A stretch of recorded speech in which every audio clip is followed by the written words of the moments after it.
Good afternoon, everyone. It's Matt Mercer here, and I'm back as your host of Square Enix Presents. Today, we have a special E3 edition of the show for you, with new game announcements, updates, and exciting news from our studios across the globe.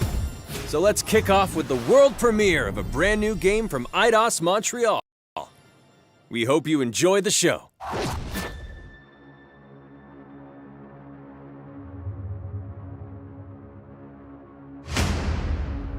I am so proud of you. Do you know what a birthright is, Peter?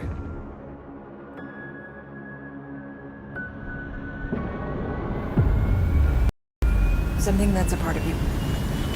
Like your name. Gardeners of the Galaxy? What? No, Rocket. So I let Groot fill out the paperwork.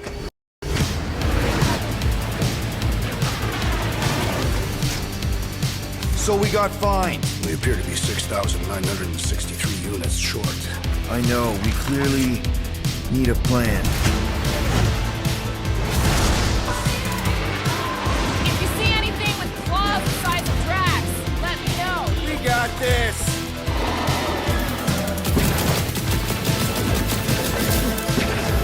Drax, throw him! No!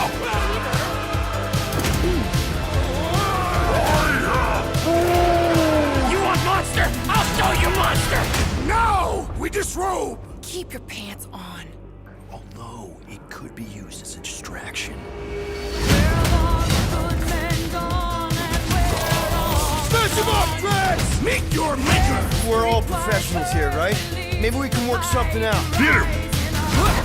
You had one job, Quill. I did exactly what? More no-killing teammates! That's who! It's literally in your contract! I made no such commitments! In less than 3 cycles, all would be lost. The galaxy cannot be saved, Peter Quill. We can do this together! Fucking great, Quill!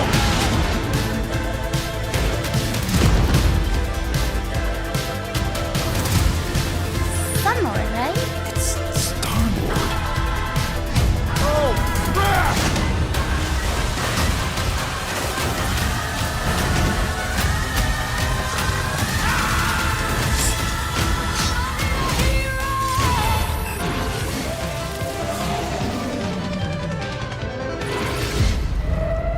No, of course I will. I'll call you.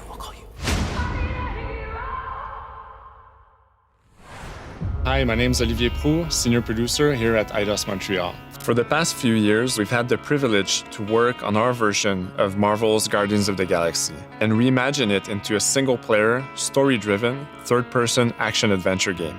It's our own fresh take on the Guardians, and something that's really unique to our game is that you get to be Peter Quill. As Star-Lord, you're constantly in the middle of the action as you try to lead this band of misfits. But today, I'm really excited to have all of you join us on this journey, and you'll hear more about the game from our team behind this project. Right, let's do this!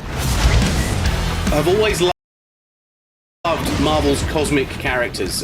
Growing up as a kid, I read them, enjoyed them, loved them. I had the opportunity to write for Marvel on some of their cosmic titles. I went back with the help of Bill Roseman, the editor, and kind of cherry-picked characters from Marvel's past. The opportunity here was to build a team, but to make it all underdogs, so that the reader would think, oh my gosh, how is this team going to survive?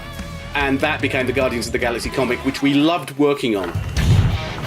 I remember the first time that the Marvel crew came to Montreal, we were showing them the design of the characters, how they would look, and they stayed silent. I don't know if it's a minute, but in my head, it was a minute. I was like, oh my God, like they hate it. We realized how much that Marvel and Eidos Montreal share and have in common, and that we knew the Guardians were in perfect hands. Looking at the samples that Eidos were kind enough to show me, I think he's fantastic and absolutely in the spirit of what these characters are.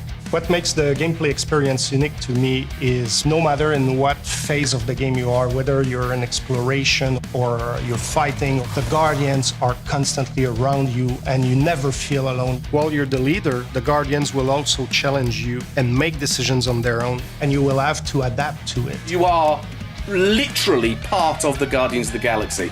The decisions you'll make will have lighthearted to haunting repercussions, and the game will react to what you do and say. Gamora, no killing teammates! Says who? It's literally in your contract! I made no such commitment.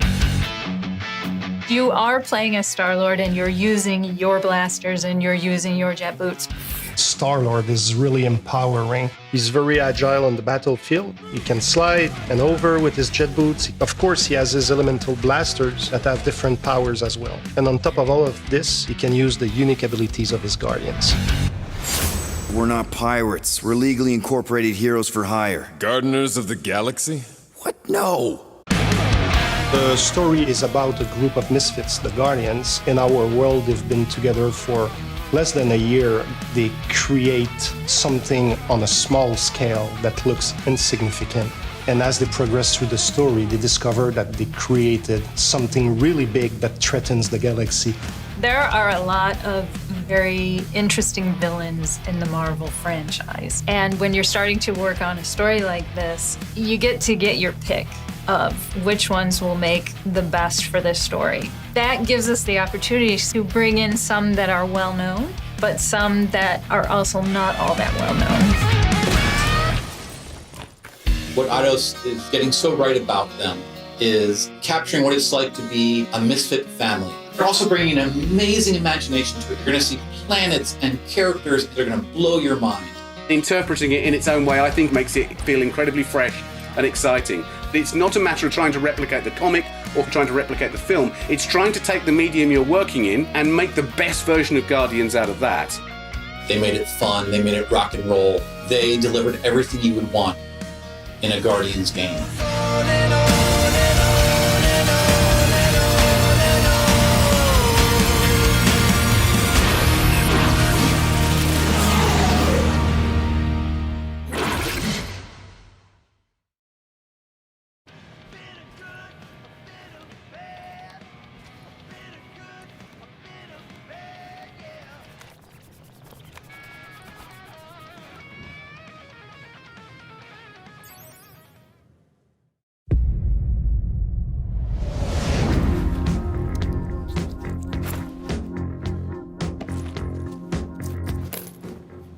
$37 units?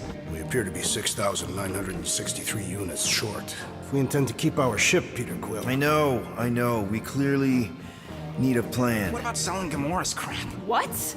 Oh, come on. You've been hoarding them stupid knickknacks ever since you first joined us. I mean, don't tell me they ain't worth nothing. Quarantine zone was always holding out on My us. figurines are not knickknacks. Team's in trouble. Then you can't be bothered to make no sacrifice. I will sacrifice your head. And take us to the majestic mountains of Kakarantara. Guys, I think we should hear out Groot for once.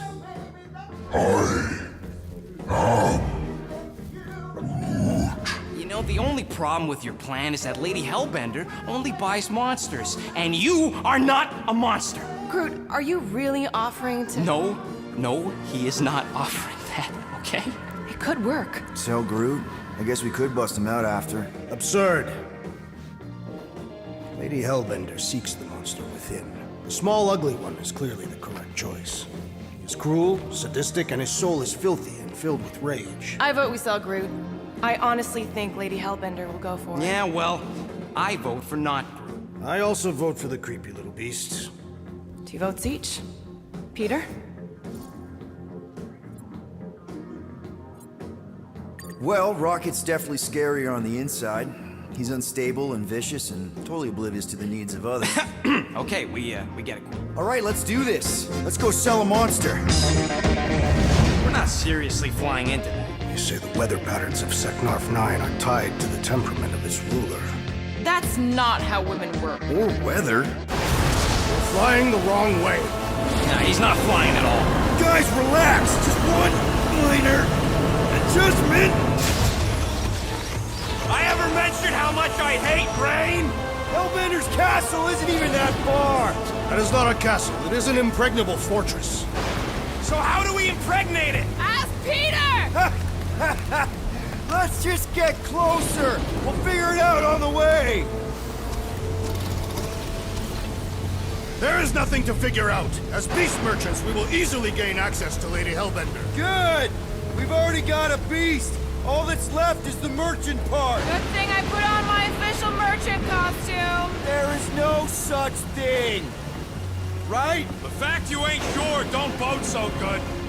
Whoa! That is some really crazy lightning out there! Never seen anything like it! Meteorological suicide is what it is!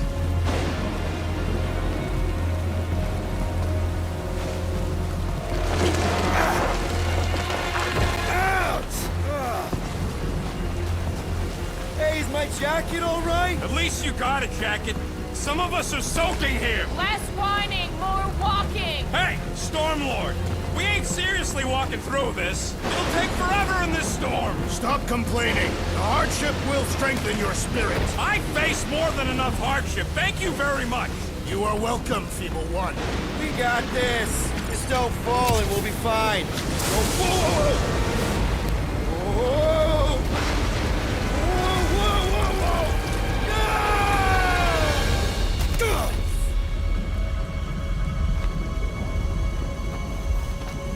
Everyone okay? We should have gone to Maku 4.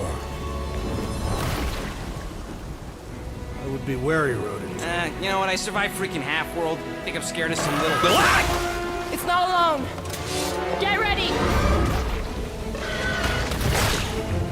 What are these things?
times do I have to kill you?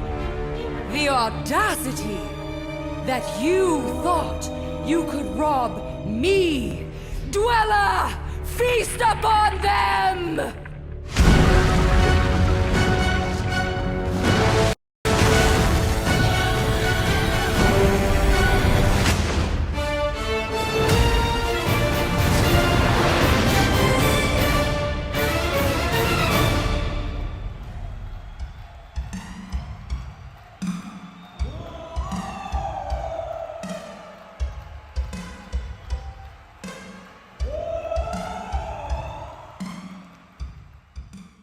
Now we're going to revisit two iconic brands that are being remastered for modern platforms. First up, relive the classic games in the Final Fantasy series, and then get one more peek at Legend of Mana ahead of its June 24th launch.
Up next, Earth's mightiest heroes continue their fight to defend the world in Marvel's Avengers. The team at Crystal Dynamics is excited to share the latest updates with you, including new mission types and a growing roster of heroes.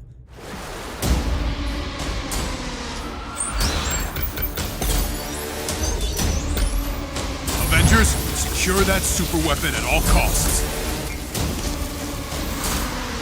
Cosmic energy is building up. Your second counts, people. Keep it moving. It's beautiful, isn't it?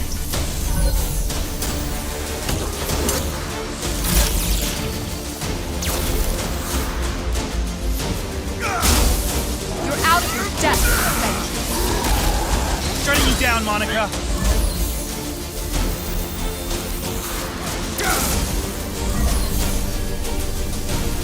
The world doesn't need Avengers. AIM will save this world. I will save it. There is no end to these crumbs. You don't understand what that cube is capable of.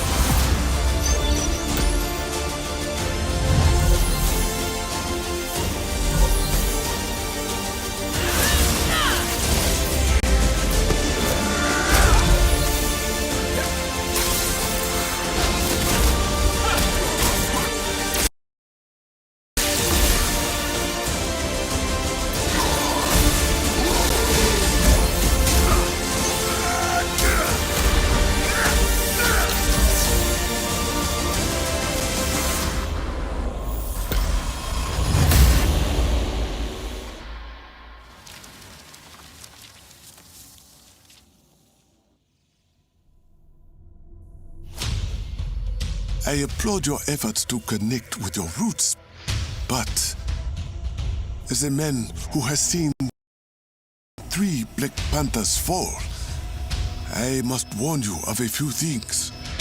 Many eyes follow the path you are about to walk down.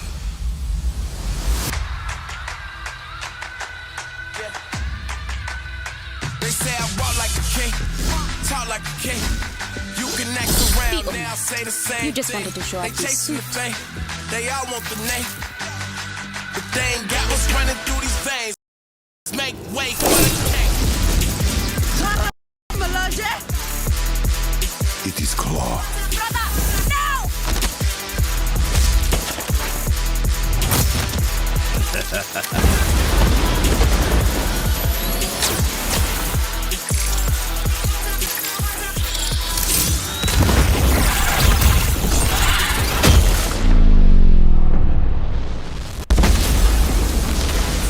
vibranium doesn't belong to you! You're right. Vibranium does not belong to me. It belongs to Wakanda.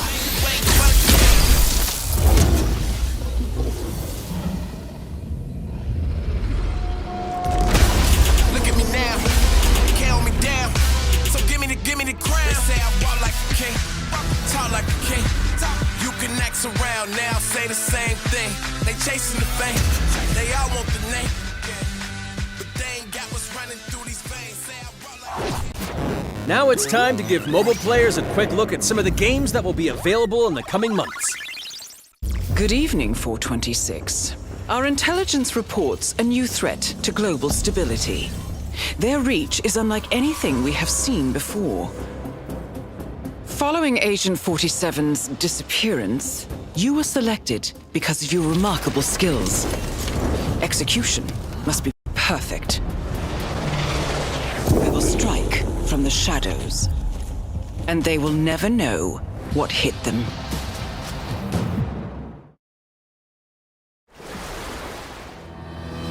A sad and beautiful tale that echoes throughout eternity. The first mobile entry in the Nier series. Nier Reincarnation.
Today, the team at Platinum Games is giving you an exclusive look at the epic world of Babylon's Fall, featuring fluid combat, powerful weapons, and a unique art style.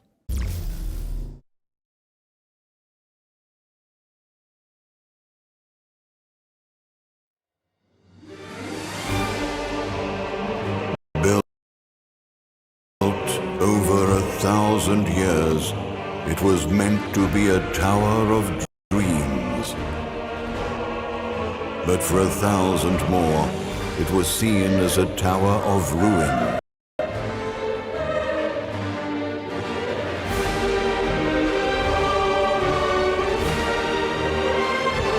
Persevering through fire and ice and the coldest of winds, eventually the tower became a symbol of unrelenting ambition. That tower's name is Babylon.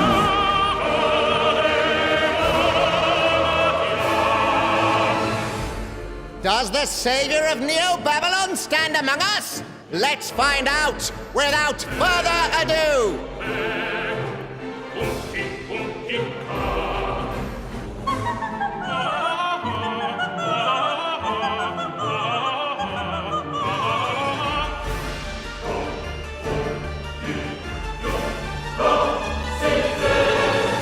If I'm to die, then I'll die for hope, for what little hope there may be.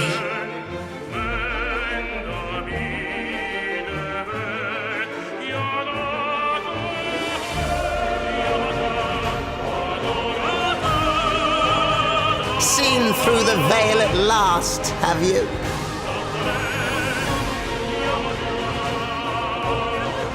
We're all prisoners of our subjective reality.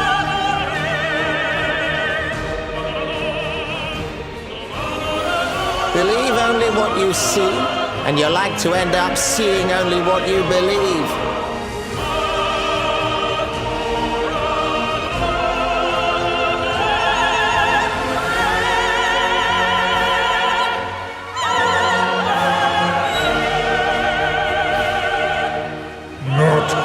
but two paths lie ahead.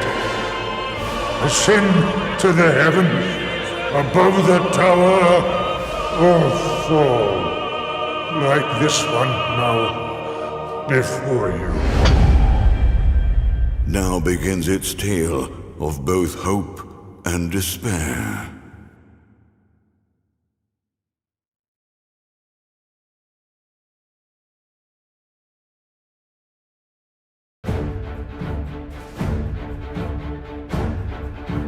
プラチナゲームズは本当にアクションという部分に関しては世界屈指のデベロッパーだと思ってますし、ニーアオートマタでそれが証明できたんじゃないかなと思ってます。ニーアオートマタのアクションをもっと楽しむためにどうしたらいいかって選ばれたジャンルがハック&スラッシュでしたので、このゲームのコンセプトは端的に言うとニーアオートマタのアクションでハック&スラッシュというジャンルを楽しむということになります。もちろん1人でも遊べるんですけど、4人でダンジョンを攻略していくゲームになります。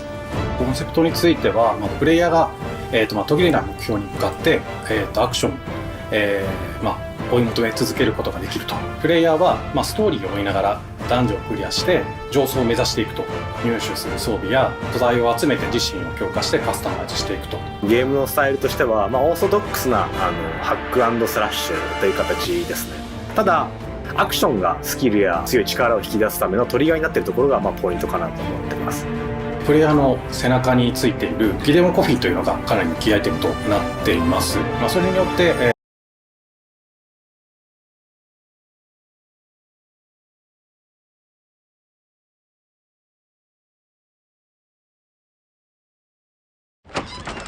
Oh no, I thought I just ordered tacos. Nope. Ramen? Burgers? Milk from the store and... Cookies? Wow, me hungry. Here, I'll call some friends to help us eat. Yeah, that's a good idea. Get more from your neighborhood. Hey. Yo, Grover. DoorDash. I have a convenience store delivery for Super Grover. Oh yeah, he said just put it there.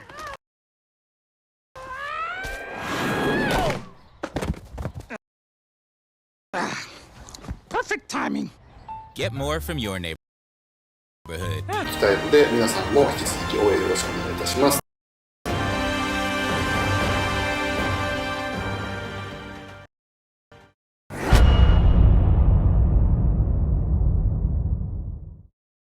Now let's check out the next major entry in the popular Life is Strange series, True Colors. The team at Deck 9 is ready to give you a deeper look at Alex Chen's psychic power of empathy. But first, here's a look at the Life is Strange Remastered Collection. Feels so weird to be back. After 5 years, you're still Max Caulfield. What do you remember about us as kids? I think about us as little pirates, running and jumping through Arcadia Bay. We are awesome!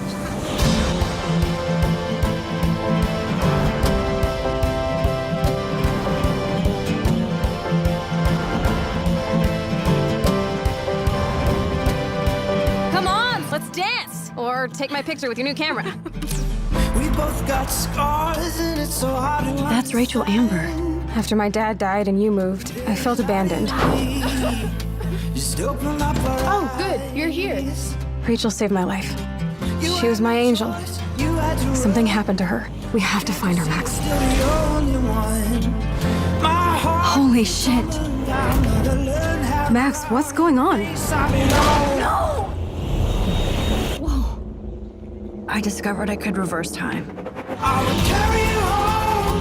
What the hell is this? Max, help! Whatever's going on between us is special. Step back before you regret it. Get in, Max! Then I realized I had a choice and the power to change everything. Arcadia Bay is on the edge of disaster. Time to change time. Whatever happens, I'll always have your back. Always.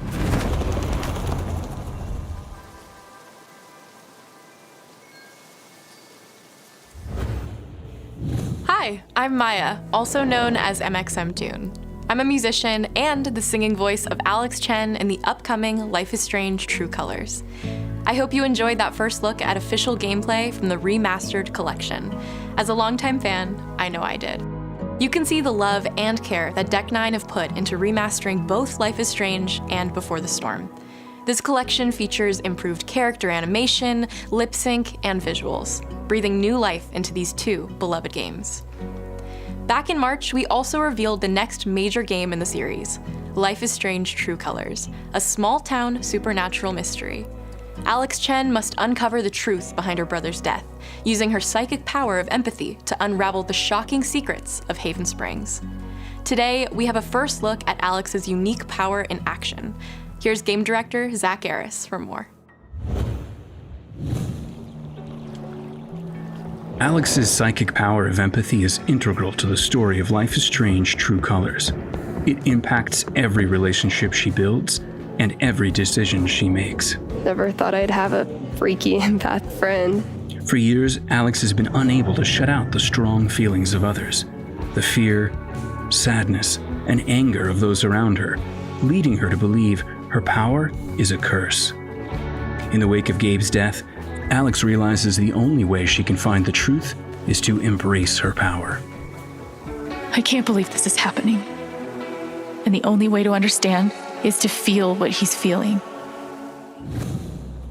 From the very start, you can use Alex's power to focus on brightly colored auras to gain an insight into people's emotions. Gabe was too young. Just too young. These valuable insights deepen Alex's relationships with the folk of Haven Springs, as well as sparking new dialogue options and events, as here, from a scene very early on in the game. You're gonna lose her. You're gonna lose her, and it's all your fault. Alex has uncovered a secret that Mac wants to keep hidden from his long-term girlfriend, and now he is terrified that Alex will reveal it before he can talk to Riley. She is the best thing that's ever happened to me. So please, help me out.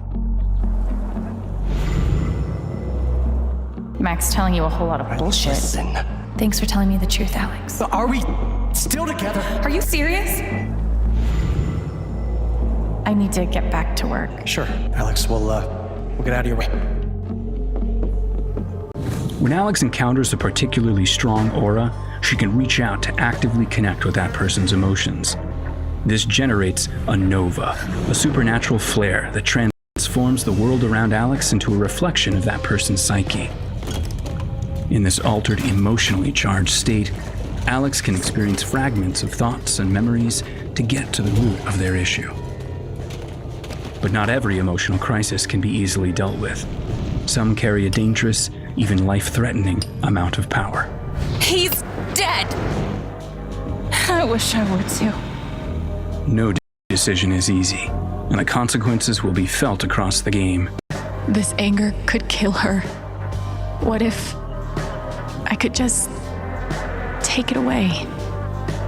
Using Alex's powers is the only way you can uncover the truth behind her brother's death. What would that do to her? What would it do to me? And even if I can, should I? How far will you go in pursuit of that truth? The choice is yours. Alex's powers look so awesome.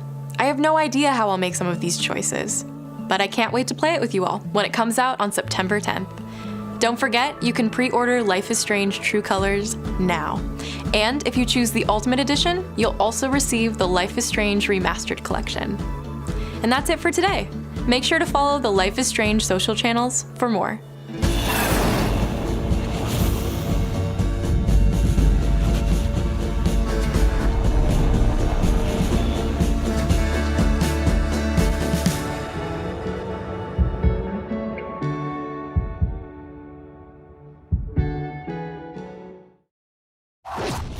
And now, we are excited to unveil a brand new title from Square Enix Japan.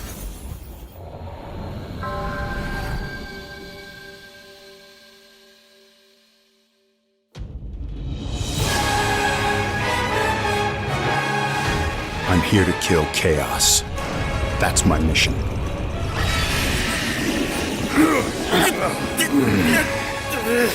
Looks like chaos has been waiting for us. You gonna make us go in there and find you? Guess we'll just show ourselves in. I only know one thing. I want to kill chaos. We need to. It's not a hope or a dream. It's like a hunger. Thirst. Move aside! You're dust!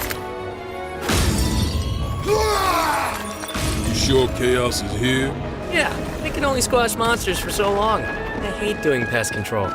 This is the shrine of chaos. He's here. We just have to hunt him down. Feel the pain! The darkness is so thick I can taste it. This is it. No doubt. Die already! There was a knight who left on the same journey as you, but never returned. His name was Garland. If you could, I would be grateful if you looked for him. Chaos.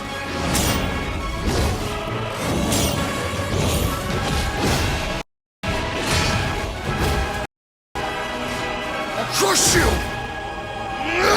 Know when you're beaten! And who are you? We're here to kill chaos. The prophecy's very own Warriors of Light. Real. He always wore such splendid armor, with a helmet that was terrifying to behold. It's Garland! No. I become chaos.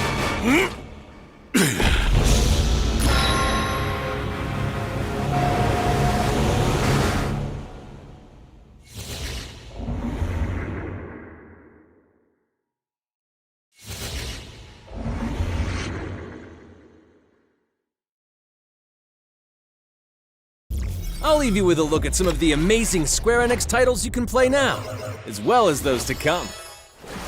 I hate to be the bearer of bad news, but Just hit me with it. we're gonna drop plate number 7. They're gonna do what?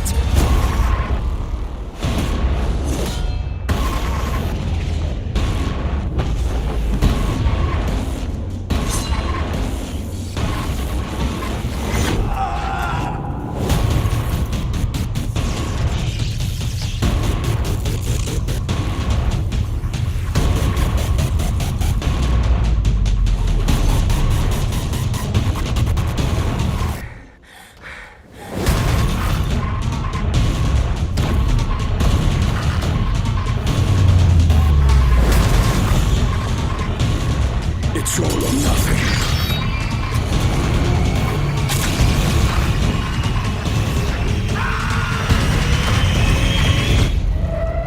No, of course I will. I'll call you. Thank you for joining us today. Keep an eye out for news about our next Square Enix Presents. I'm Matt Mercer. See you next time.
So the main one was the new Final Fantasy Garland thing.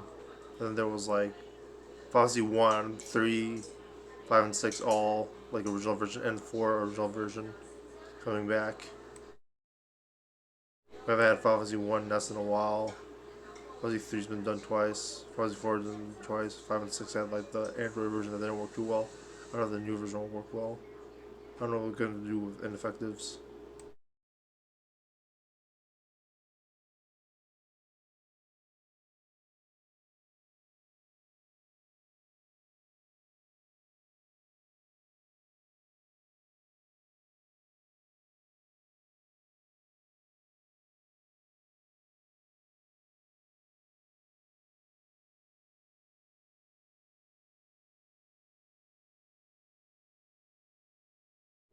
There was 2 Marvel, there was 2 Nier Android, Nier...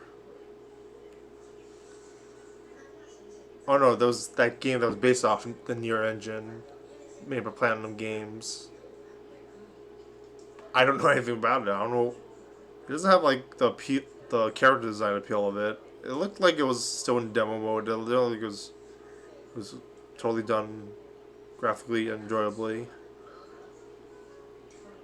They did Marvel, they did Hitman Mobile, another Hitman Mobile. They did, the expansion that Marvel Avengers was pretty cool. It's free, and it's good if you have PS Now.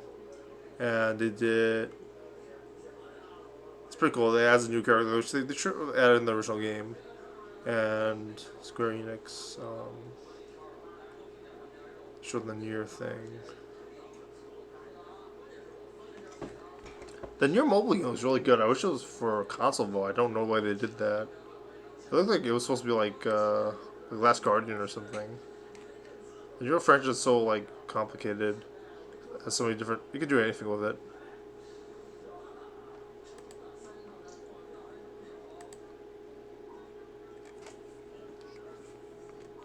Check the notes again. We were wondering if there was a musical for the Life is Strange game. I think it's just an old trailer. The Guardians of the Galaxy characters in the trailer are really annoying. Like, I think they make the characters as stupid as possible and as annoying as possible, so they don't make you buy the game. But the gameplay seems alright. Could have been Life is Strange, other previous games engine. So like Mass Effect with dialogues.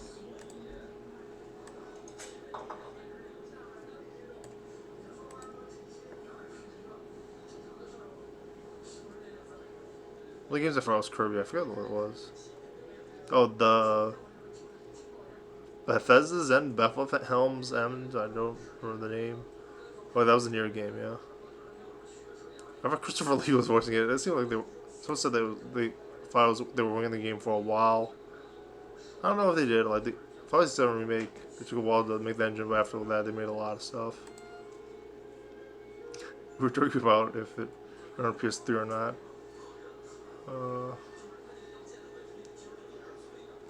That's about it. There wasn't a lot of games.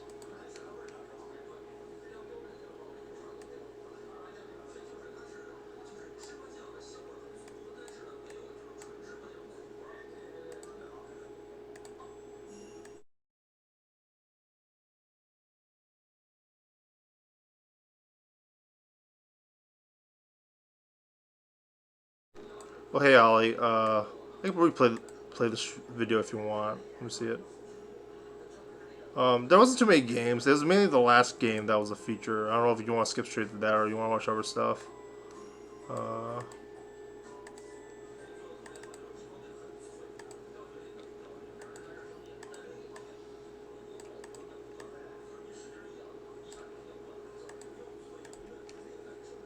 Can play the video again, I guess.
Good afternoon, everyone.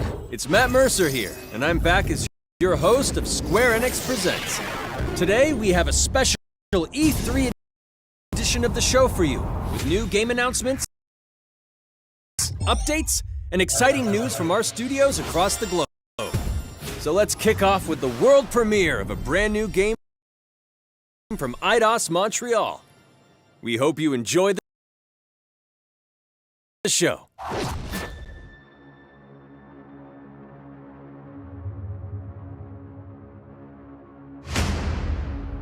I am so proud of you. Do you know what a birthright is, Peter?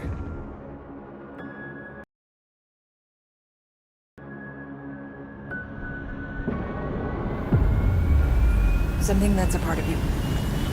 Like your name. Gardeners of the Galaxy? What? No. Rocket. So I let Groot fill out the paperwork.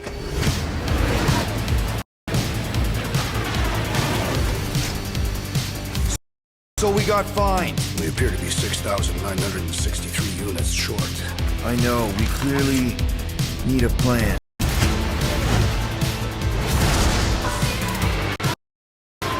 If you see anything with claws the size of Drax, let me know. We got this.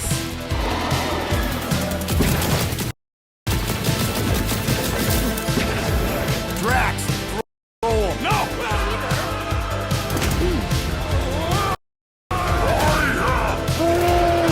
You want monster? I'll show you monster! No! We disrobe! Keep your pants on. Although it could be used as a distraction. Smash him up, Drax! Meet your maker! We're all professionals here, right? Maybe we can work something out. Peter! You had one job, Quill. I did exactly what? Gamora, no killing teammates! Says who? It's literally in your contract! I made no such commitments! In less than 3 cycles, all would be lost. The galaxy cannot be saved, Peter Quill. We can do this together! Fucking great, Quill!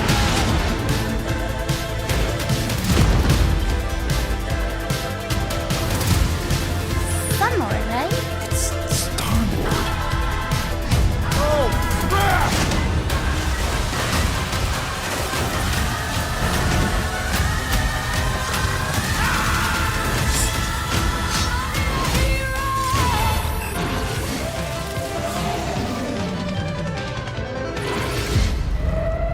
No, of course I will. I'll call you.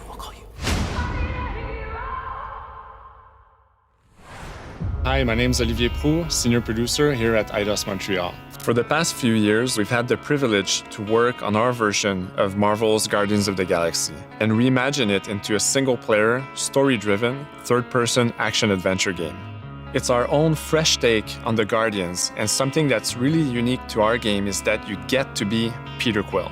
As Star-Lord, you're constantly in the middle of the action as you try to lead this band of misfits.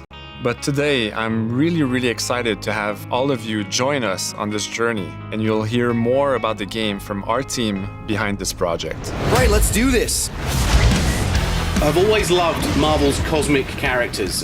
Growing up as a kid, I read them, enjoyed them, loved them. I had the opportunity to write for Marvel on some of their cosmic titles. I went back with the help of Bill Roseman, the editor, and kind of cherry-picked characters from Marvel's past. The opportunity here was to build a team, but to make it all underdogs, so that the reader would think, oh my gosh, how is this team going to survive?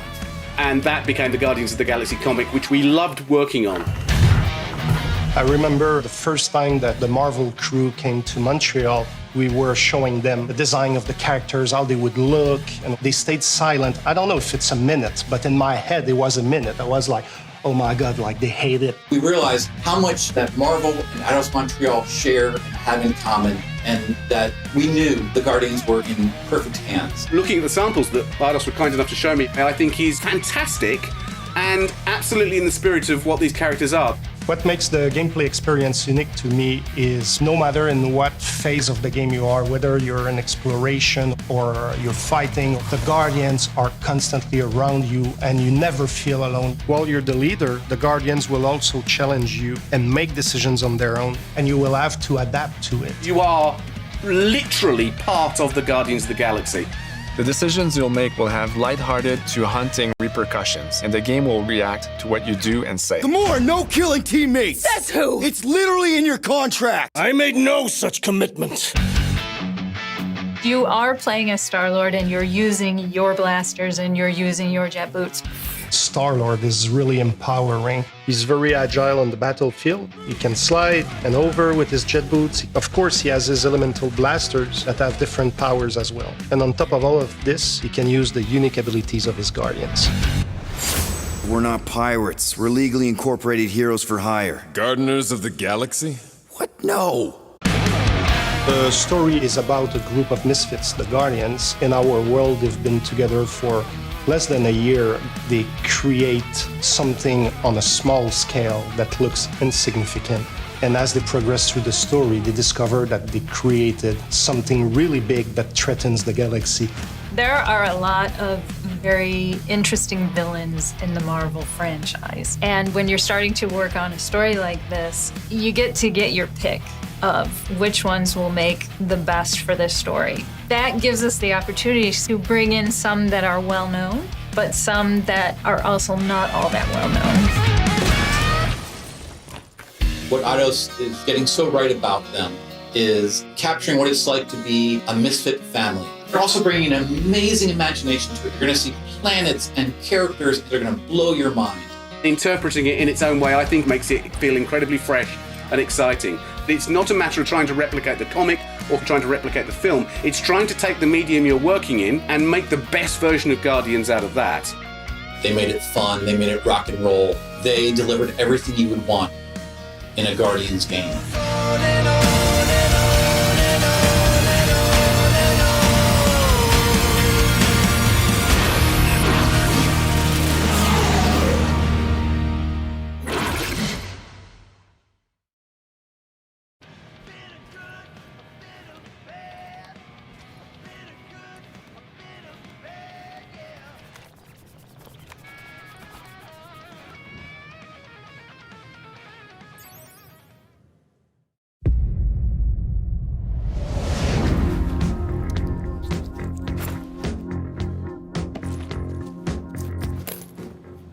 $37 units?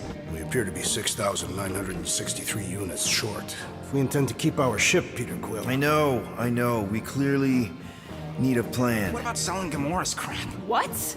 Oh, come on. You've been hoarding them stupid knickknacks ever since you first joined us. I mean, don't tell me they ain't worth nothing. The quarantine zone was always holding out on My us. figurines are not knickknacks. Team's in trouble, and you can't be bothered to make no sacrifice. I will sacrifice your head. And take us to the majestic mountains of Kakarantara. Guys, I think we should hear out Groot for once.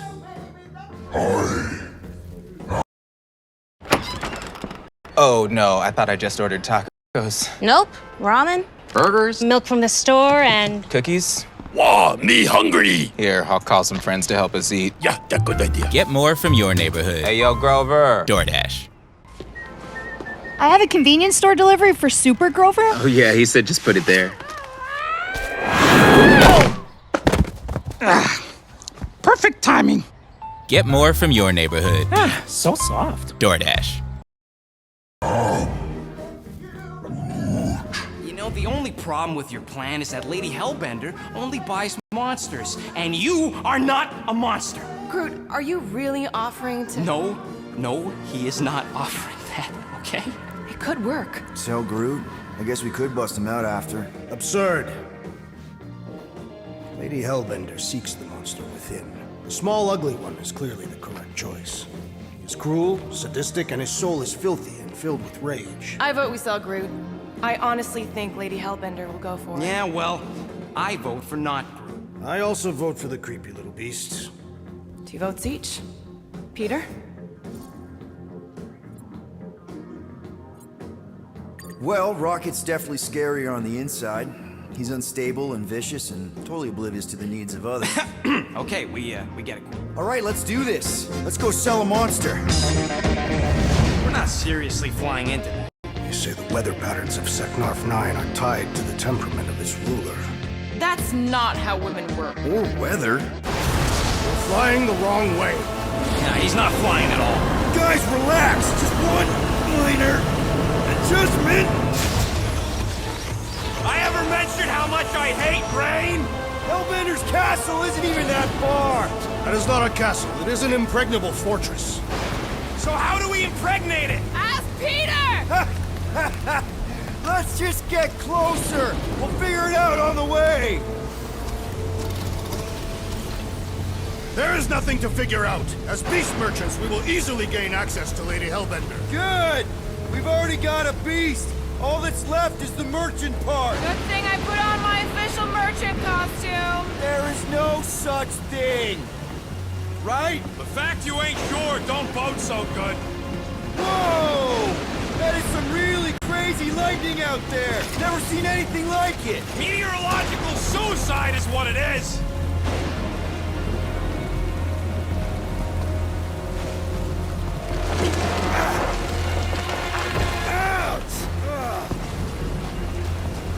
Hey, is my jacket all right? At least you got a jacket.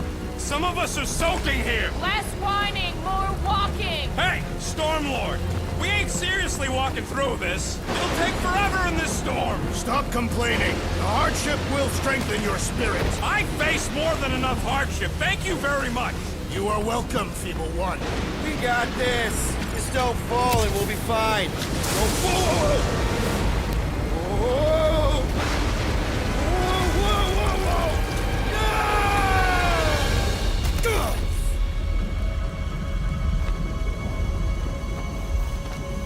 Everyone okay?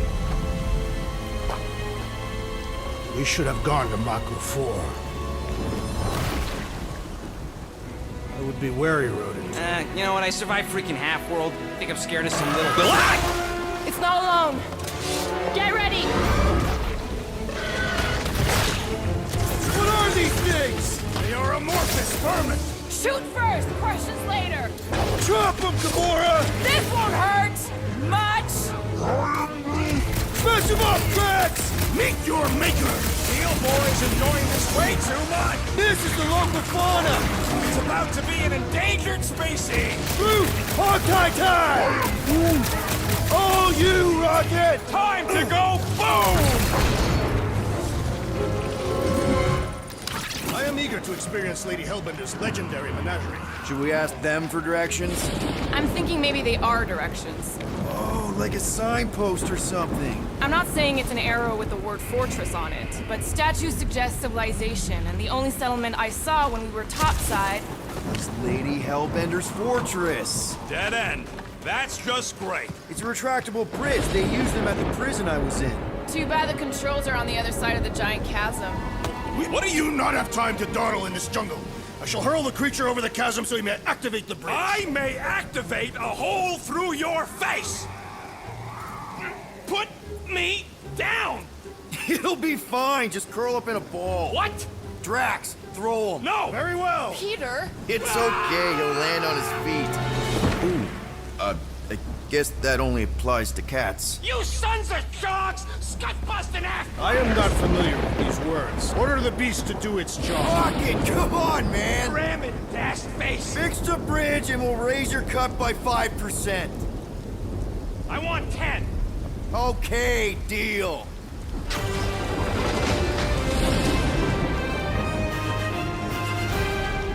Thanks for the bridge, Rocket. If you even think of pulling that scud again. Hear that? Guys. I got it.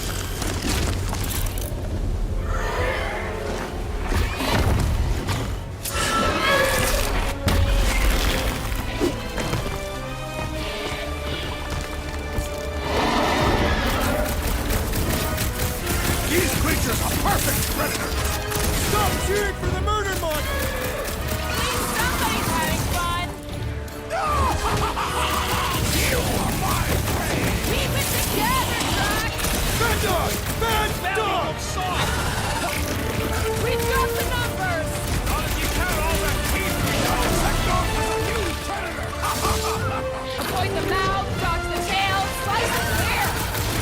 anything on this planet not trying to kill us? Guys, huddle up! Already missing the jiggle jellies! They keep moving around! It is past time, my blade! Don't get too close to that mouth! This guy barely feels it! Yeah, I smell it too! Come on, we got this! Perhaps these were sent by Lady Hellbender! Well, she can keep them! How come monsters are never friendly?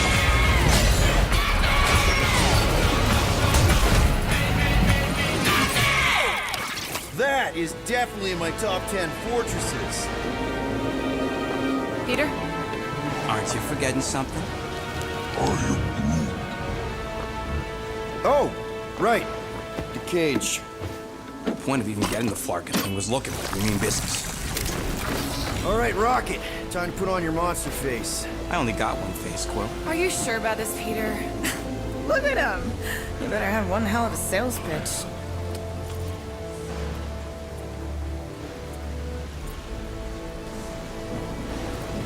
Maybe Gamora's right.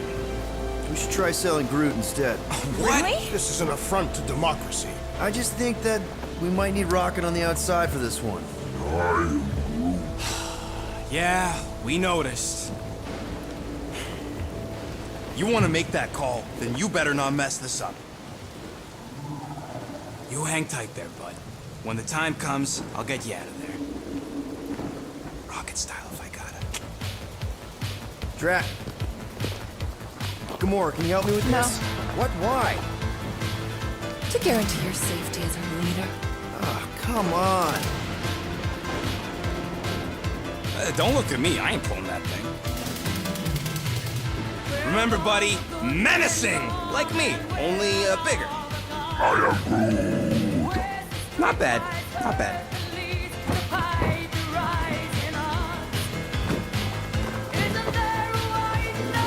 Easy, big guy. So, how long before someone else wants to pull this thing? We are 60 clicks from the fortress. I'd say closer to 75. We got this!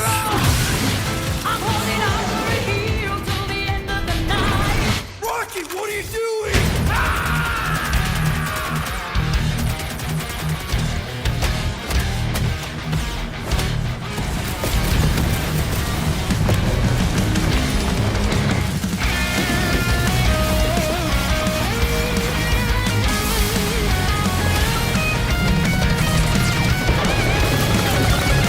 Who's the monster now?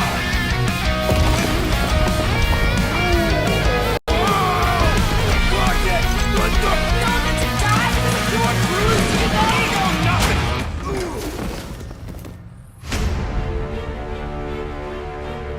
Guardians of the Galaxy. How many times do I have to kill you? The audacity that you thought you could rob me, Dweller! Feast upon them!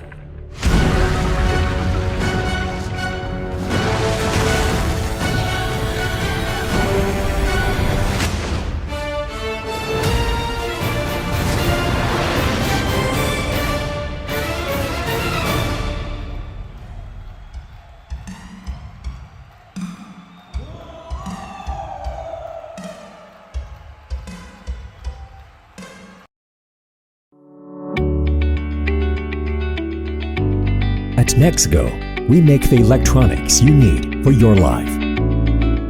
From ring lights to webcams, from USB hubs to portable monitors, we make the tools that help you stand out.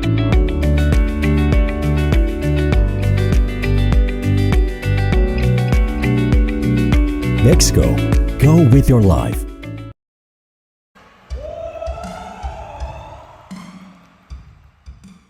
Now we're going to revisit two iconic brands that are being remastered for modern platforms. First up, relive the classic games in the Final Fantasy series, and then get one more peek at Legend of Mana ahead of its June 24th launch.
Up next, Earth's mightiest heroes continue their fight to defend the world in Marvel's Avengers. The team at Crystal Dynamics is excited to share the latest updates with you, including new mission types and a growing roster of heroes.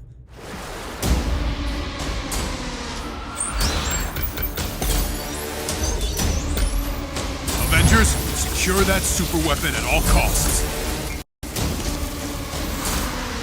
Cosmic energy is building up. Every second counts, people. Keep it moving.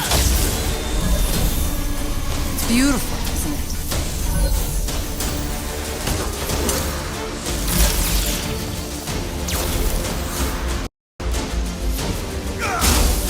You're out of your depth, Avengers.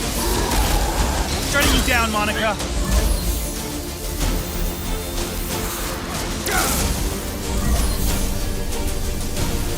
The world doesn't need vengeance. AIM will save this world. I will save it. There is no end to these clones. You don't understand what that cube is capable of.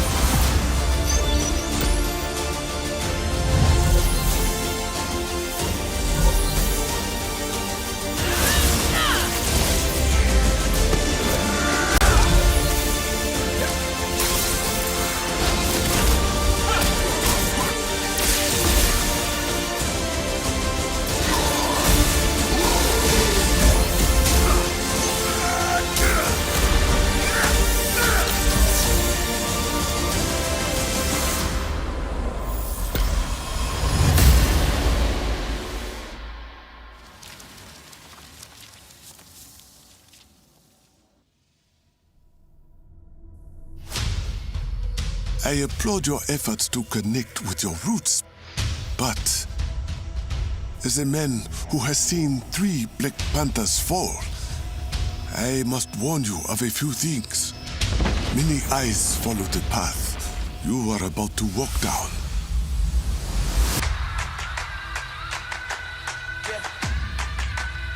They say I walk like a king, talk like a king. You can act around now, say the same. You just wanted to show off They your chasing suit. the fame, they all want the name. But they ain't got what's running through these veins. Make way for the king.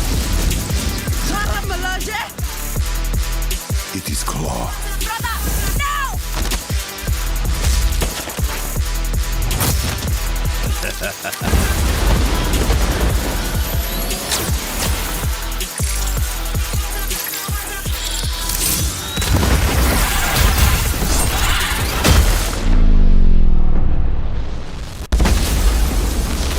Vibranium doesn't belong to you. You are right.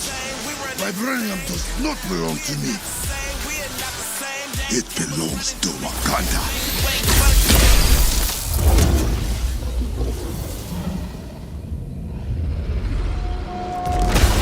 Look at me now, can't hold me down. So give me the crown. They say I walk like a king, talk like a king. You can act around now, say the same thing. They chasing the fame, they all want the name. But they ain't got what's running through these veins. Say I walk like. Now it's time to give mobile players a quick look at some of the games that will be available in the coming months.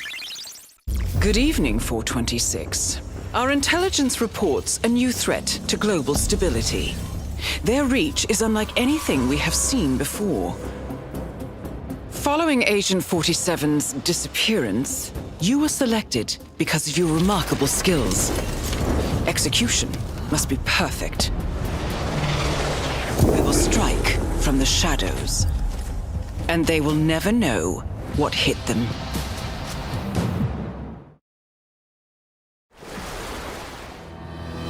A sad and beautiful tale that echoes throughout eternity. The first mobile entry in the Nier series. Nier Reincarnation.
Today, the team at Platinum Games is giving you an exclusive look at the epic world of Babylon's Fall, featuring fluid combat, powerful weapons, and a unique art style.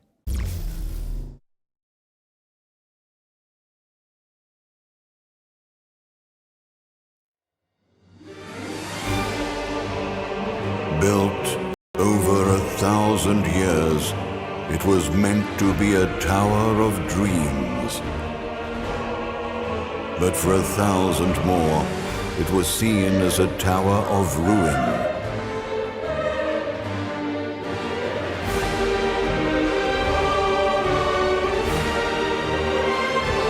Persevering through fire and ice and the coldest of winds, eventually the tower became a symbol of unrelenting ambition. That tower's name is Babylon.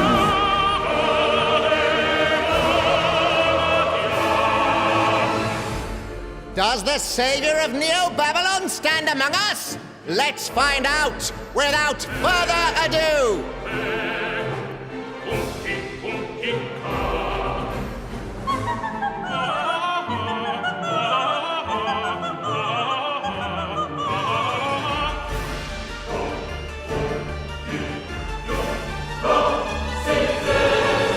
If I'm to die, then I'll die for hope, for what little hope there may be.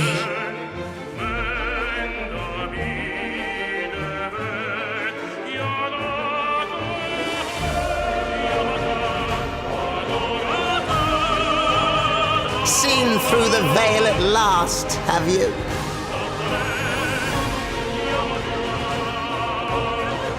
We're all prisoners of our subjective reality.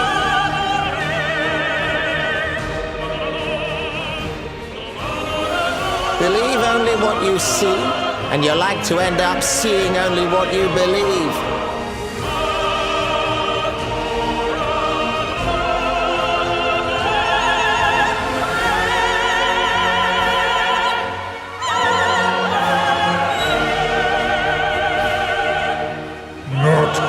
But two paths lie ahead. Ascend to the heavens above the tower, or fall like this one now before you. The annual purge will conclude in 3, 2, 1. Nobody hear the sirens? The purge hasn't stopped. Seek shelter immediately. They're coming. They won't stop until we're all dead. This is the real purge. The forever purge! We gotta find a way to get out of here. The Forever Purge. Rated R. Now begins its tale of both hope and despair.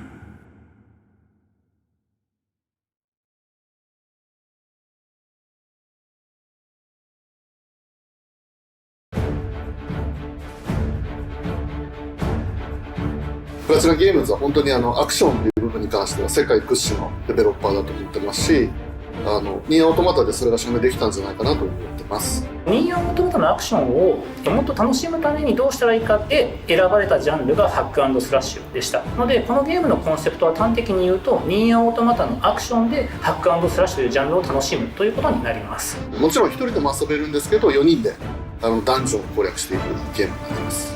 コンセプトについては、プレイヤーが途切れない目標に向かって、アクション、追い求め続けることができると。プレイヤーは、ストーリーを追いながらダンジョンをクリアして上層を目指していくと。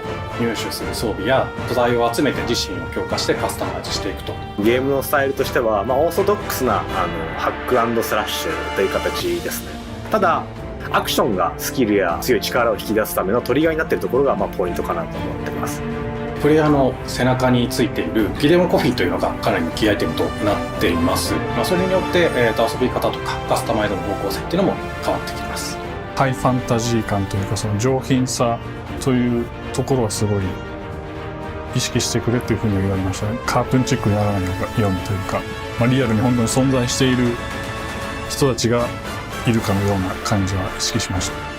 このゲームは運営型のゲームとして開発しています。発売後も定期的に新しいコンテンツを提供する予定です。ようやく皆さんに改めてこういった形で発表できたこと、本当に私たちも嬉しく思っていますし、まさにこれから開発の佳境になっていくので、精一杯頑張っていきたいので、皆さんも引き続き応援よろしくお願いいたします。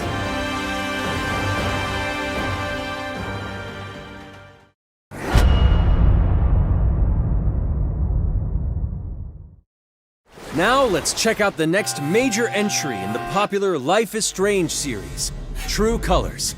The team at Deck 9 is ready to give you a deeper look at Alex Chen's psychic power of empathy. But first, here's a look at the Life is Strange Remastered Collection. Feels so weird to be back. After 5 years, you're still Max Caulfield.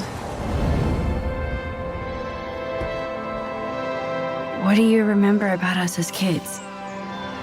I think about us as little pirates, running and jumping through Arcadia Bay. We are awesome!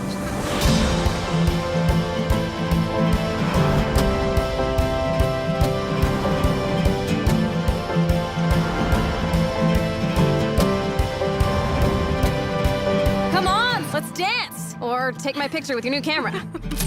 We both got scars and it's so hard to That's Rachel Amber. After my dad died and you moved, I felt abandoned. Oh, good, you're here. Rachel saved my life. She was my angel. Something happened to her. We have to find her, Max. Holy shit. Max, what's going on? No! Whoa. I discovered I could reverse time. What the hell is this? Max, help! Whatever's going on between us is special. Step back before you regret it. Get in, Max! Then I realized I had a choice and the power to change everything. Arcadia Bay is on the edge of disaster. Time to change time. Whatever happens, I'll always have your back. Always.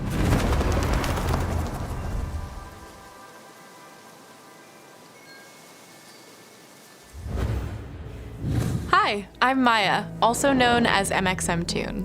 I'm a musician and the singing voice of Alex Chen in the upcoming Life is Strange True Colors. I hope you enjoyed that first look at official gameplay from the remastered collection. As a longtime fan, I know I did. You can see the love and care that Deck 9 have put into remastering both Life is Strange and Before the Storm. This collection features improved character animation, lip sync, and visuals, breathing new life into these two beloved games. Back in March, we also revealed the next major game in the series, Life is Strange True Colors, a small-town supernatural mystery.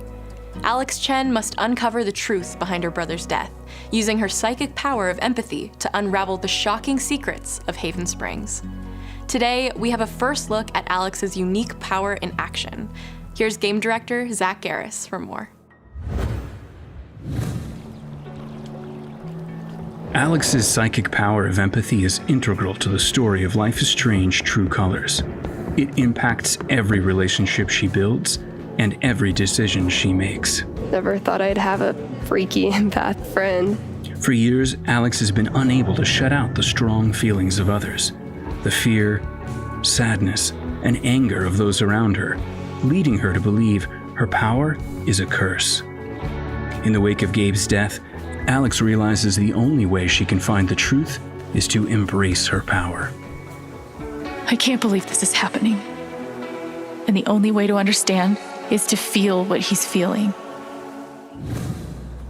From the very start, you can use Alex's power to focus on brightly colored auras to gain an insight into people's emotions. Gabe was too young. Just too young. These valuable insights deepen Alex's relationships with the folk of Haven Springs, as well as sparking new dialogue options and events, as here from a scene very early on in the game. You're gonna lose her. You're gonna lose her, and it's all your fault. Alex has uncovered a secret that Mac wants to keep hidden from his long-term girlfriend, and now he is terrified that Alex will reveal it, before he can talk to Riley. She is the best thing that's ever happened to me. So please, help me out. Mac's telling you a whole lot of bullshit. Listen. Thanks for telling me the truth, Alex. Are we still together? Are you serious? I need to get back to work. Sure, Alex, we'll get out of your way. When Alex encounters a particularly strong aura, she can reach out to actively connect with that person's emotions. This generates a nova, a supernatural flare that transforms the world around Alex into a reflection of that person's psyche. In this altered, emotionally charged state, Alex can experience fragments of thoughts and memories to get to the root of their issue. But not every emotional crisis can be easily dealt with. Some carry a dangerous, even life-threatening amount of power.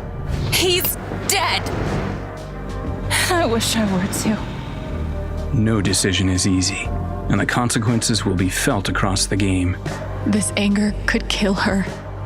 What if I could just take it away? Using Alex's powers the only way you can uncover the truth behind her brother's death. What would that do to her?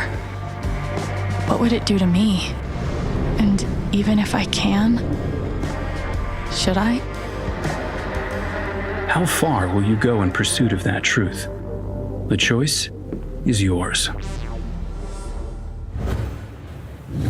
Alex's powers look so awesome. I have no idea how I'll make some of these choices, but I can't wait to play it with you all when it comes out on September 10th. Don't forget, you can pre-order Life is Strange True Colors now. And if you choose the Ultimate Edition, you'll also receive the Life is Strange Remastered Collection. And that's it for today. Make sure to follow the Life is Strange social channels for more.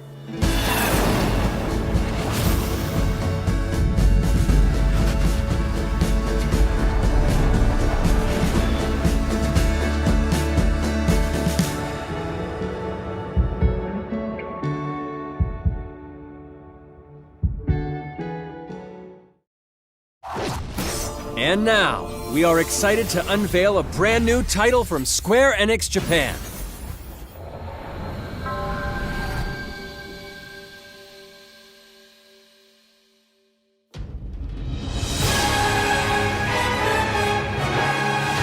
I'm here to kill Chaos. That's my mission.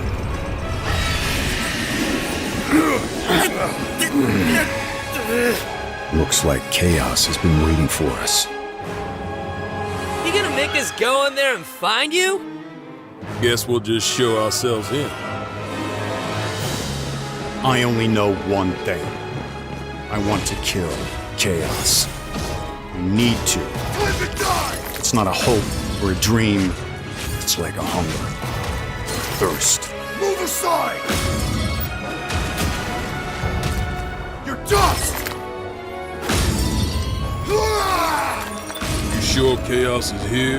Yeah, they can only squash monsters for so long. I hate doing pest control. This is the Shrine of Chaos. He's here. We just have to hunt him down. Feel the pain!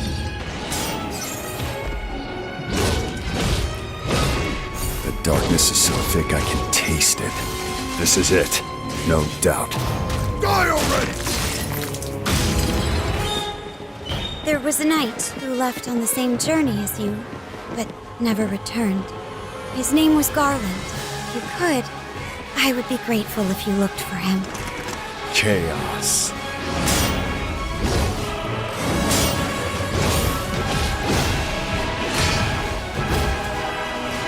I'll crush you! Know when you're beaten! And who are you? We're here to kill Chaos. The prophecy's very own Warriors of Light. Real. He always wore such splendid armor, with a helmet that was terrifying to behold. It's Garland! No. I become Chaos.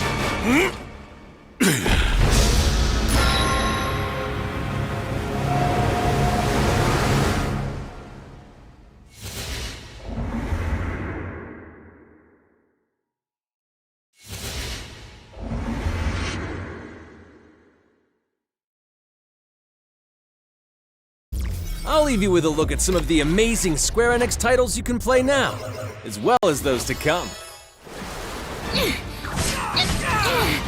hate to be the bearer of bad news, but Just hit me with it. we're gonna drop plate number 7. They're gonna do what?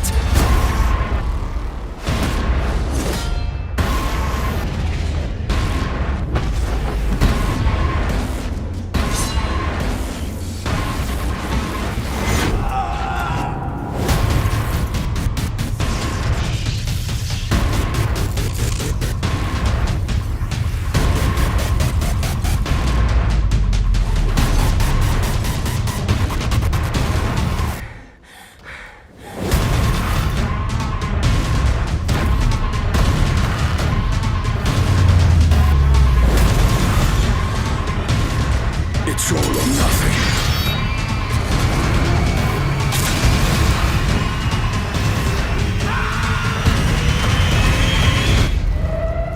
No, of course I will. I'll call you. Thank you for joining us today.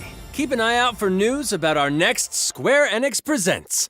I'm Matt Mercer. See you next time.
So you could pick it up There it comes. by, you know, cosmetics, unlock it right away. Okay, going really for it. But if you want to, you can earn it for free in the game too, which is a great look. You know what's been really interesting to me about Back 4 Blood is that, you know, with some games we see them trickling just a tiny bit. Yeah. Black Panther. That was kind of happening. way too Sorry, I know that That's way stings. too I scary, apologize. I apologize. But Back 4 Blood is the exact opposite. They're like, yo, we want you to know exactly what this game is about. We have gotten very long descriptions about all the cleaners. Yep. We've gotten a very inside look Yeah, we're at the gonna Ridden as block well. this And until the video shows up.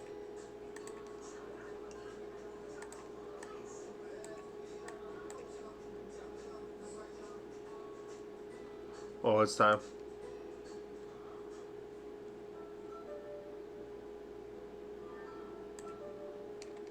Back 4 Blood. Back 4 Blood's Warner Brothers.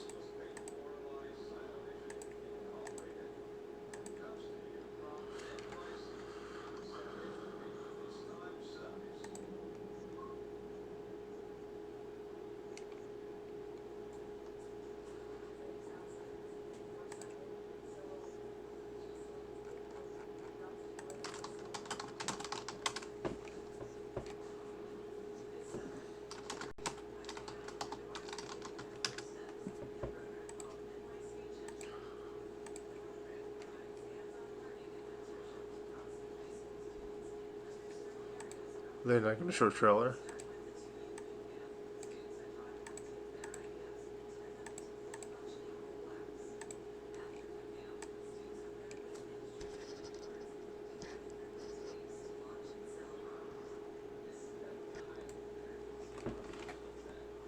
Looks like it's going to take a while.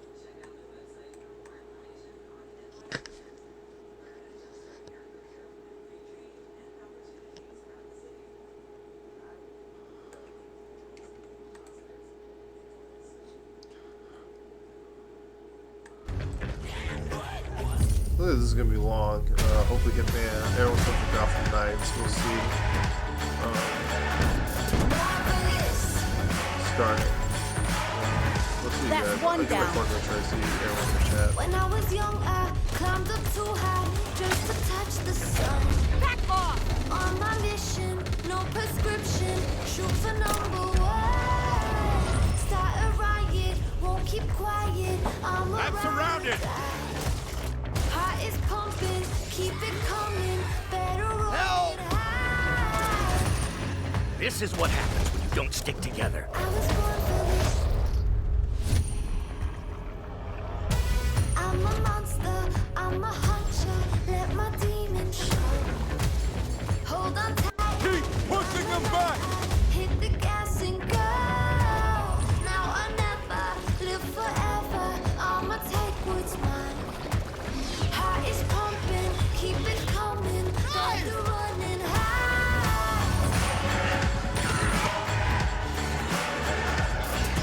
Feel that fever, lightning strikes. Dangerous like dynamite.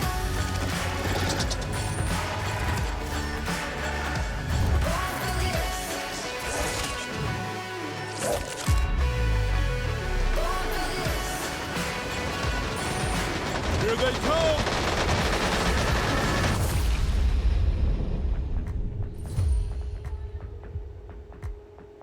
That looked intense. So there you have it, guys. Back 4 Blood's PvP mode Swarm. To hear more about it and to take a deep dive into the gameplay and the mechanics, we have Turtle Rock's lead game designer on Back 4 Blood, Brandon Yanez. Brandon, can you tell us a little bit about the inspiration of this new PvP mode and what makes it fun and unique? Of course, so just like our previous titles, we really enjoy bringing new ideas to the table while retaining the spirit of the genre that we're working in. So Back 4 Blood's PvP is heavily inspired by our previous titles that mix survival, fast action, massive monsters, and a touch of horror. So our goal is to make a balanced and fun PvP mode with just as much replayability as the main campaign. So what's the structure of the PvP like? Do you play in rounds? Can you play as both cleaners and ridden in one match, or are we swapping between the two? Yeah, so it's played as a best-of-3 match. Teams of 4 take turns swapping between the ridden and cleaner players. The job of the cleaners is to scavenge supplies, find a good place on the map to fortify their position, and try to last as long as they can. The ridden's main objective is to kill the cleaners as fast as they can. So this is achieved by choosing the right ridden to counter the other team's strategy, using mutation upgrades, and by coordinating attacks with other AIs and players. As the round progresses, the swarm moves in, so this increases the size of the ridden attacks and shrinks the playable space, sometimes forcing the cleaners out of their favorable positions, right? So when a cleaner team is wiped from the field, the points are scored for how long they survive. Then both teams swap, and then they go at it from the other side. The team that runs the clock the longest as the cleaners is the winner. Now, I understand you can play as all the different cleaners in both co-op and PvP. Do you have a favorite character that you play as? So I have a couple. I play Mom a lot. She's a badass with a sawed-off shotgun. She adds a lot of survivability to the team. She can also instantly help teammates that have fallen during battle. All of our cleaners have special perks, so that one is hers. Let's jump into another trailer that goes a little more in depth on the ridden's progression through PvP. Check it out. I don't know what he said.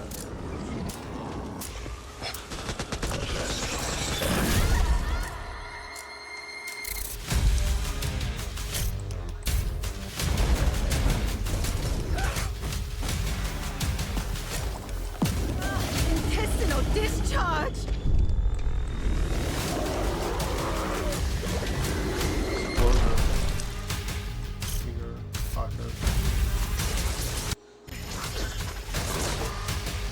Ah, shit!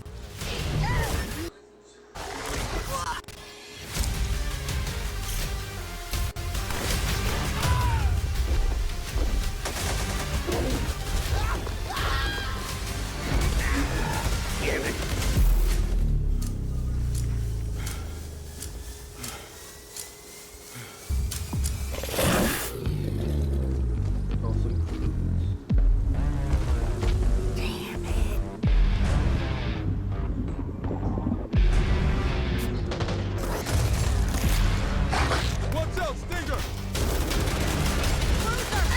Walker, watch out!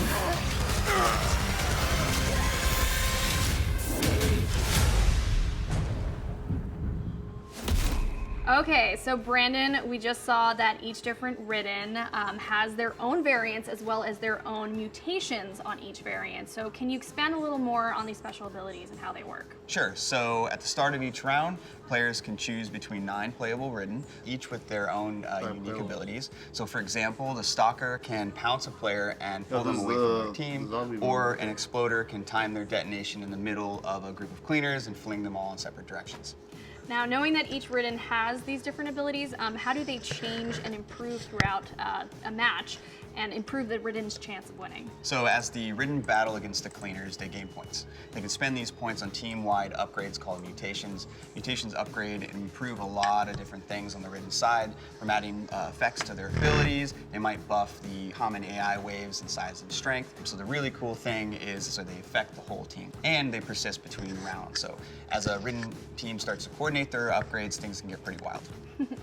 What are some strategies that the ridden team can take on in order to get a leg up on the competition? If the cleaners are really sticking together, you can swap to the Wretch and vomit on their location. That's going to cause them to spread out, right? This is going to open up a whole bunch of opportunities for your other ridden players to attack. Oh, right? is that how So if you get them to spread out and there's a Stalker nearby, Stalker uses the Chaos to grab one of the cleaners and drag them off into the swarm. The Wretch's vomit also slows their victims, so if a tall boy who's naturally pretty slow can attack one of those slowed characters, they're going to really be able to pummel them. Another good one is if an Exploder waits for a cleaner to go revive their friend, they can use that as an opportunity to charge in and detonate on them, sending them flying and doing a massive amount of damage. Ooh, sounds pretty brutal. So with that being said, which is your favorite ridden to play as? That has to be the tall boy. It's pretty easy to pick up and play, and I have a lot of fun hitting cleaners across the map.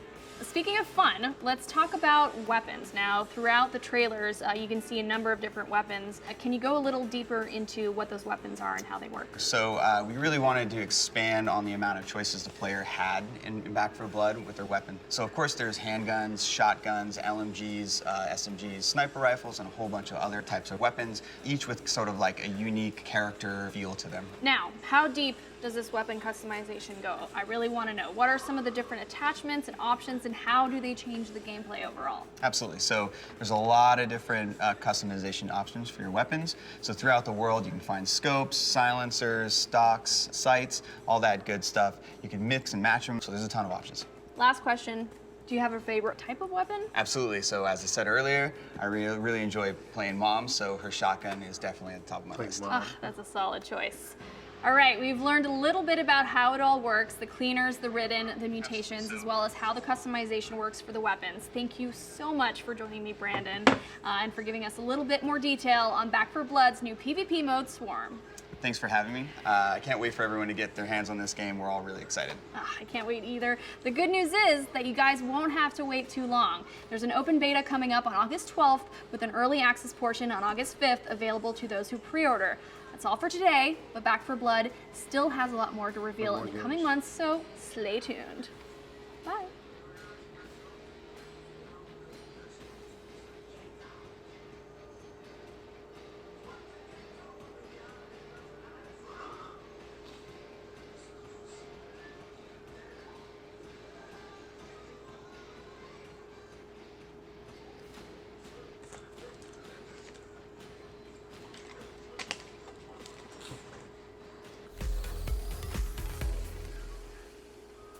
And there you got it, folks. Back 4 Blood. It looks awesome.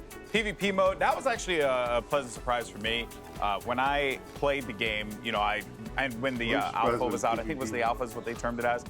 It was, you know, a single player, cooperative, right? That kind of experience, Dan. But, you know, I love me some good old fashioned unorthodox PvP types of games. I love that kind of stuff.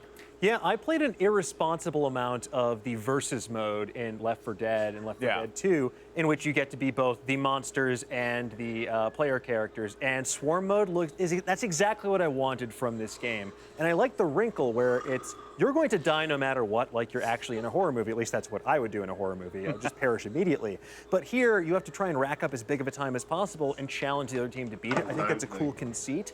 And like really, it makes it feel distinct from the campaign mode like you might see in the previous game. So I'm excited for it. Yeah, and Avali, you and I, we both come from an esports background.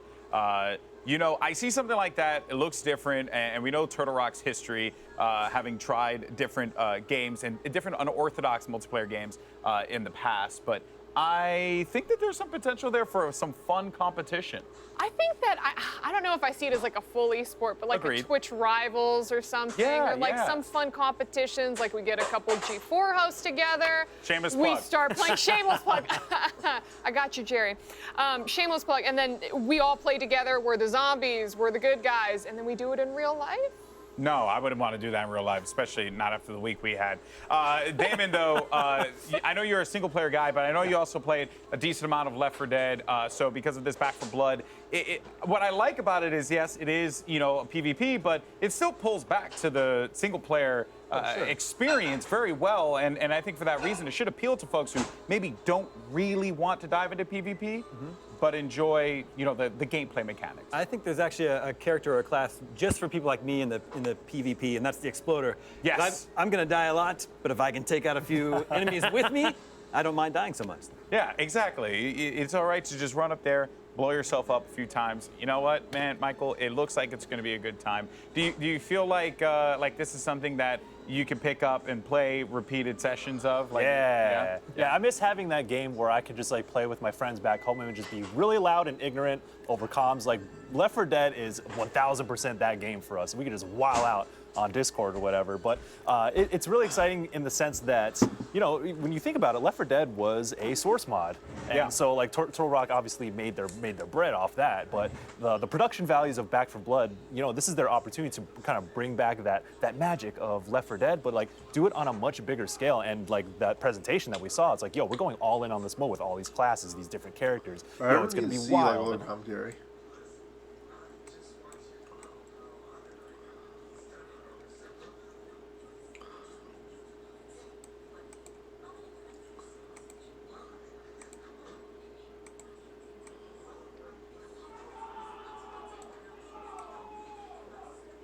Gamers.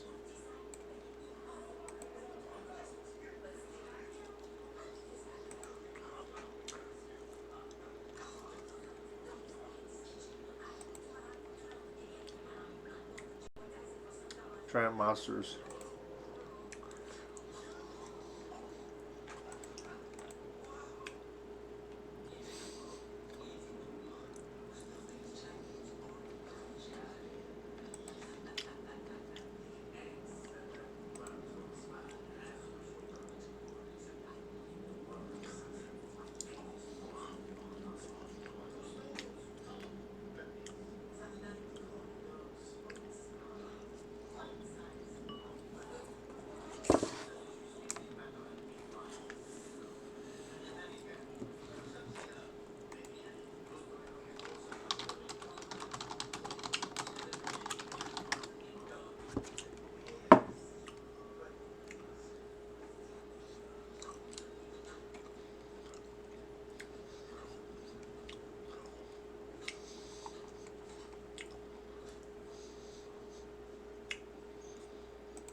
This is another game.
we are going to be supporting this.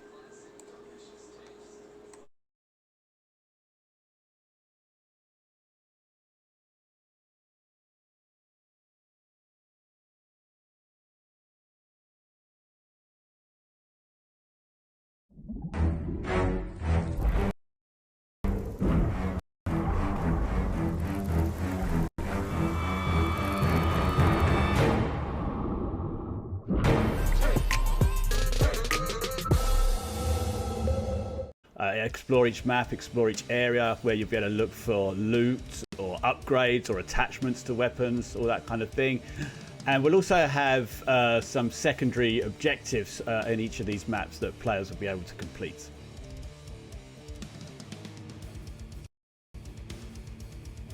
So yeah, as you say, ADS wasn't in Left 4 Dead, but we're certainly fully aware that a lot of games these days do support that feature. It's pretty common. So it's something we definitely wanted to include so players have that option. And I believe we do have some cards that can disable ADS if that's kind of not your thing.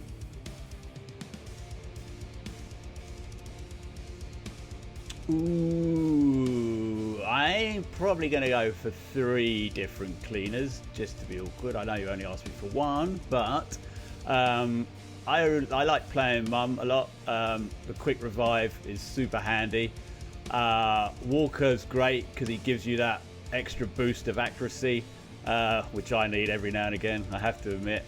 And the Holly extra stamina is super useful. Stamina helps you get away from some sticky situations.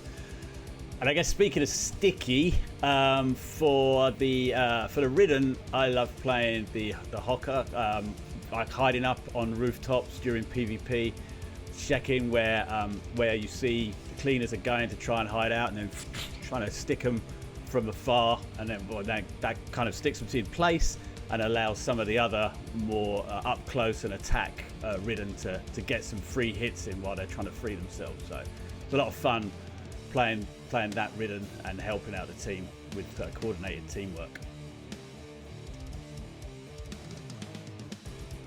Yes, thank you so much. We're really excited for the beta and the launch of the main game. It was pretty amazing that Warner Brothers gave us the opportunity to make this game. And then, yeah, as you said, the atmosphere of the studio at the time was electric, and it has continued to remain so, even though we've developed this game in, somewhat unusual circumstances.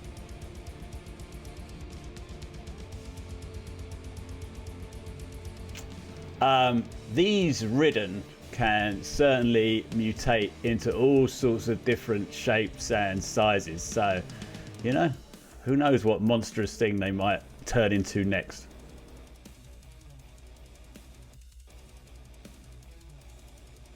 We won't be supporting that at launch, but you can of course queue in with 3 of your friends into PvP. And I think it's important to point out that during a match of PvP, you play different rounds.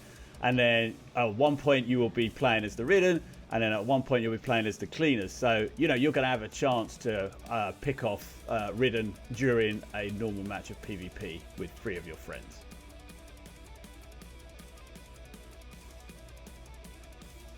We would love to support split screen, but right now it's something that unfortunately won't be available at launch.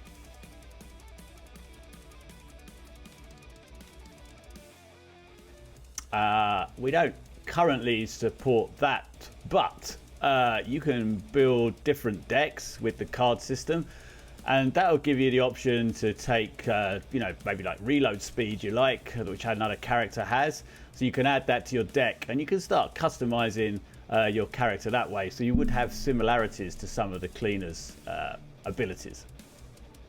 Okay, thanks for hanging around. Give me the opportunity to answer some of these questions for you. Don't forget, in August, there's the open beta. It's going live. We'd love you all to play as much of that as you can, because that'll get us ready for the big day in October when we bring the full game to you. Look out. Get ready. Back for Blood.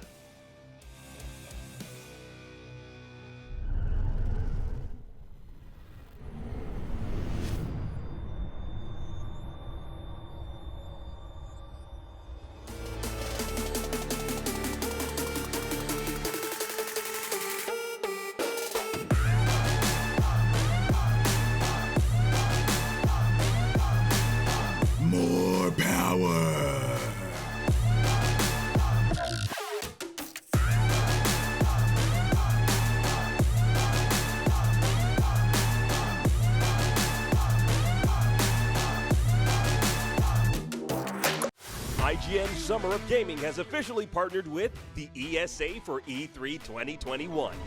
IGN Summer of Gaming is now all summer long. From major press conferences and announcements at E3 2021 to the IGN Expo with exclusive gameplay and reveals to exciting first looks at the hottest new games and in-depth developer interviews, IGN Summer of Gaming has it all. IGN Summer of Gaming begins right now.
I grew up where you would buy games and they were big floppies. Not the little diskette floppies, but like the big floppies, you know? And you'd go and you'd buy the game and it came in this big box. And of course, internet came about and it was like AOL 1.0. This is like when it was black and white, and you'd connect and you'd have the external modem, and I'd be yelling upstairs. I'd be like, don't pick up the phone, you know, because it would kick me off the internet and I would be so upset. And I was just like, oh my God, this whole world was being unlocked for me.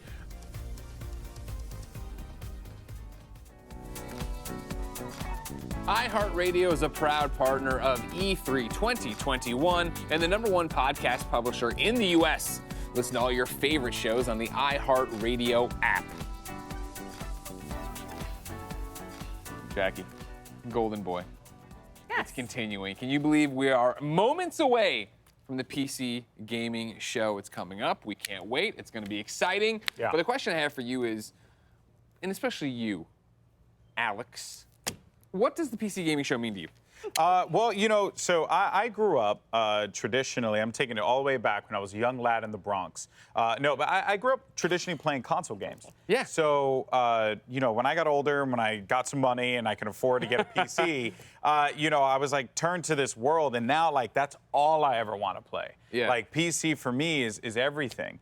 So this show, and of course being hosted by none other than one of the legends of esports, Day 9. Yep. It's a real joy to watch it. You know, you're always going to get some fun games out of there, and it puts a spotlight on games that you normally wouldn't get to hear about because you know there's so much going on with the hustle and bustle of E3.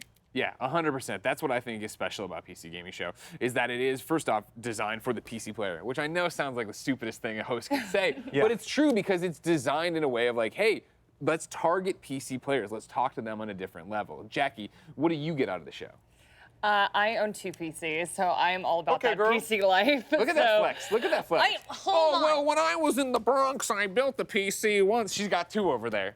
She got one gathering dust she doesn't even need. I shouldn't have even said that. I was just saying that what I love about the PC gaming show is that my brother was a huge PC fan. You know, like I just remember him being glued to the computer, and I was more like you. I played more console, and I was like, "What are you doing over here?"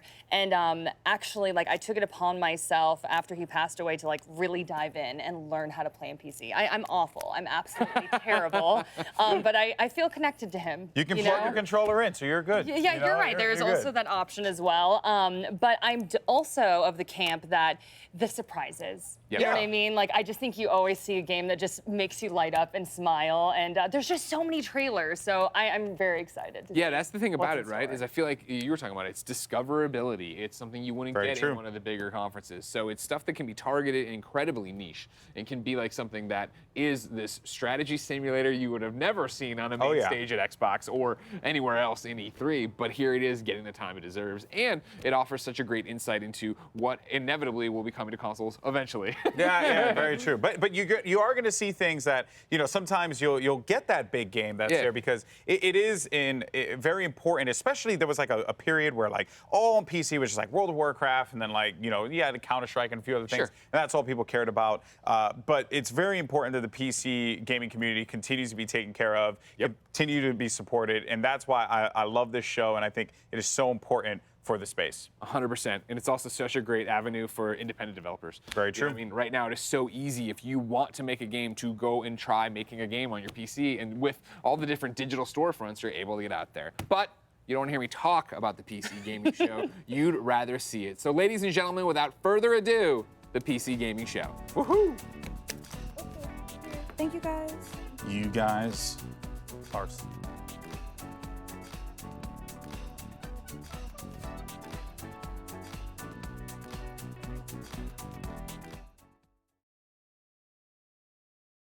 Space Year 2021. Having spent the last 12 months hunkered down and definitely not hiding in a subterranean bunker, our heroes have fled Earth aboard a spacecraft with one purpose. To bring you the hottest trailers, to bring you the best interviews, to bring you the PC Gaming Show.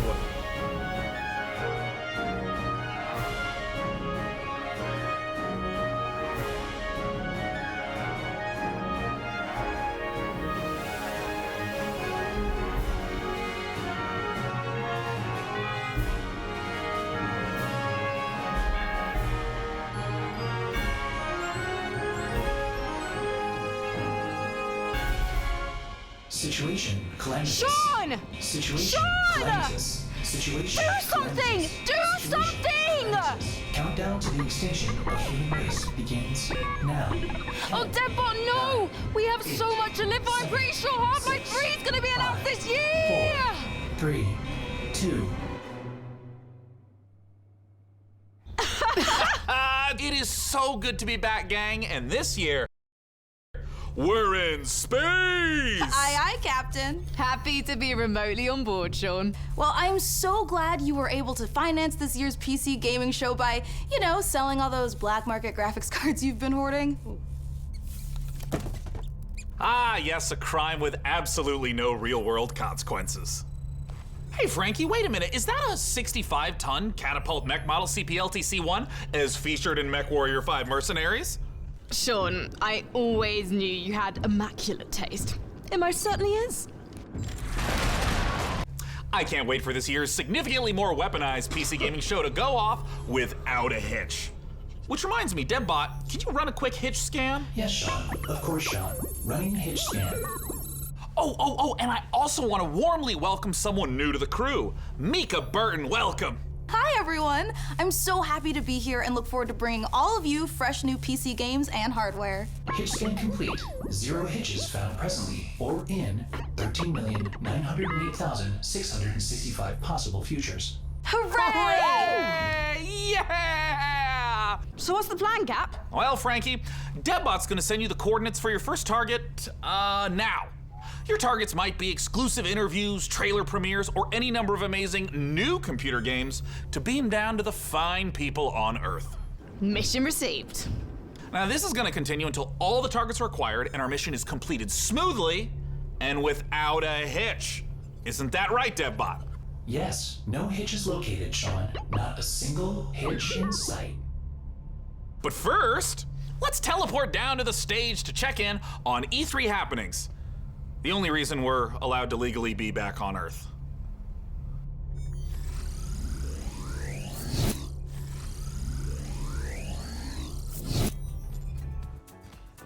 Oh, planet Earth! Oh, great to be back, right? Am I right? One of my favorite planets in the whole galaxy. It's all right. And thank God that teleporter was conveniently built just out of frame of camera. Mika, are you ready? I'm ready. Well, ladies and gentlemen, hello and welcome to the PC Gaming Show 2021. It feels great to be back on a live stage once again. Over the next 90 minutes, we're going to bring you a showcase of some of the most exciting upcoming PC titles with world premieres and exclusive interviews. And if dozens of new trailers wasn't enough for you guys, later in the show, we are going to tell you how to win a custom MechWarrior 5 themed PC powered by Intel. So you're gonna wanna stick around for that. Now, make sure to keep out a special look for a special promo code throughout the show from Humble Bundle, during which you can get a ticket to get Civilization 6 Platinum Edition for just $10. But right now, we're gonna kick things off with Nautica Blade Point, probably the most original entry in the Battle Royale genre this year. Let's go!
You are watching the 2021 PC Gaming Show, and I am the new cloud-based deadbot. I am streaming from GeForce Now, NVIDIA's cloud gaming service that connects PC gamers like you to their own library of games, purchased from digital stores like Steam and the Epic Games Store.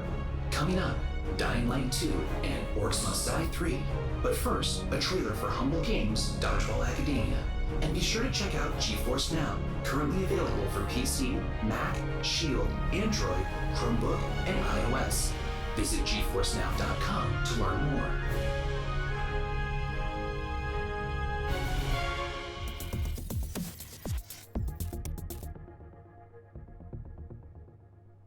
Finally, I've made it. My time is now. I will become the best player the school has ever seen. Dodgeball Academia, here I come.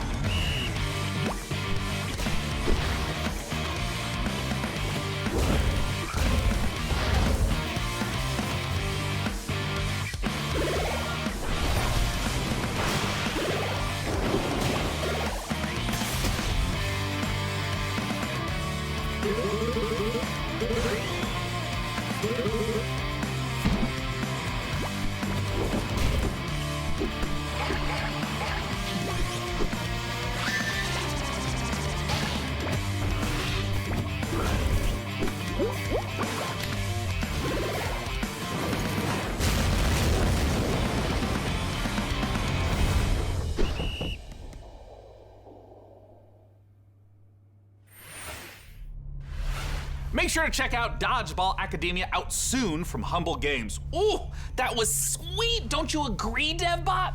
Sure, whatever you say, Sean. I agree with whatever you say.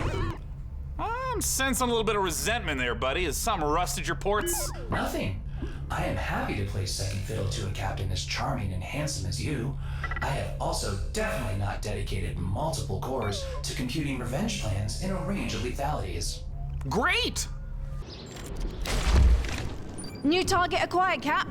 It looks like Chivalry 2 with a special word from Steve Piggott, CEO and creative director of Torn Banner Studios.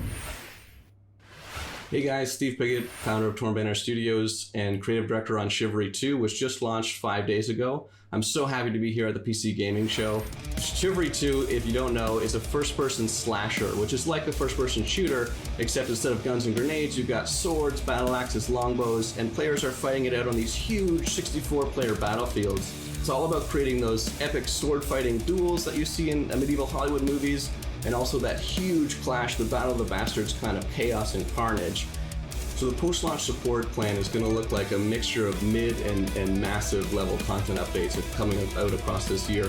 One of the things we're most excited about is taking it to different eras in the medieval period. Before we've done the early period, now we're going closer to the later period in the upcoming update where you're going to get a bit more refined medieval armors and refined atmospheres that you can then go in and tarnish it and smear blood all over. But we really want to take players into different experiences and make each of our maps its own game mode and make it something that medieval army would actually do when they go into a space. And when you come across these pristine gardens and this beautiful castle, you get to tear it all down and cause it's a canvas for your destruction.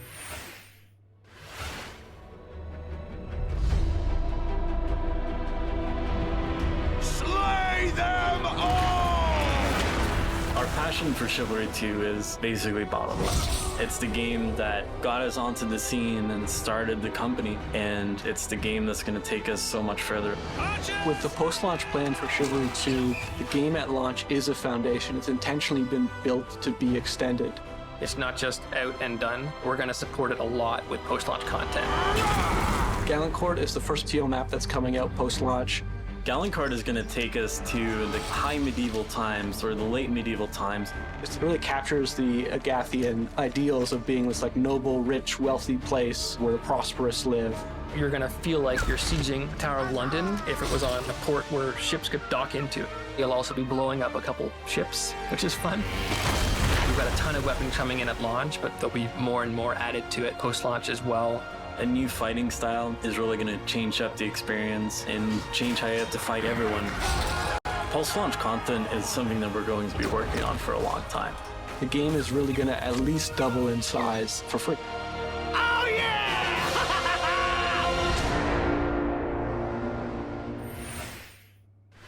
Next up, we have an exciting look at Dying Light 2, and make sure to stick around to find out how you could win a custom Mech Warrior PC from our friends at Intel.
Hi, my name is Piotr Szymanek. I'm narrative director in Dying Light 2, Stay Human.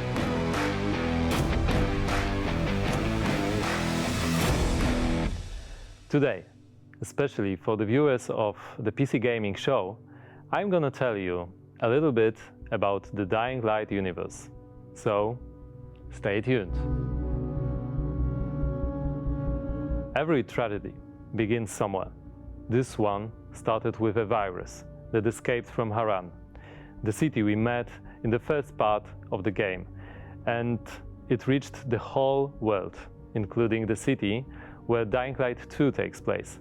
Remember January 6, 2025. That day, later known as Black Monday, the military ordered chemicals to be dropped on the city.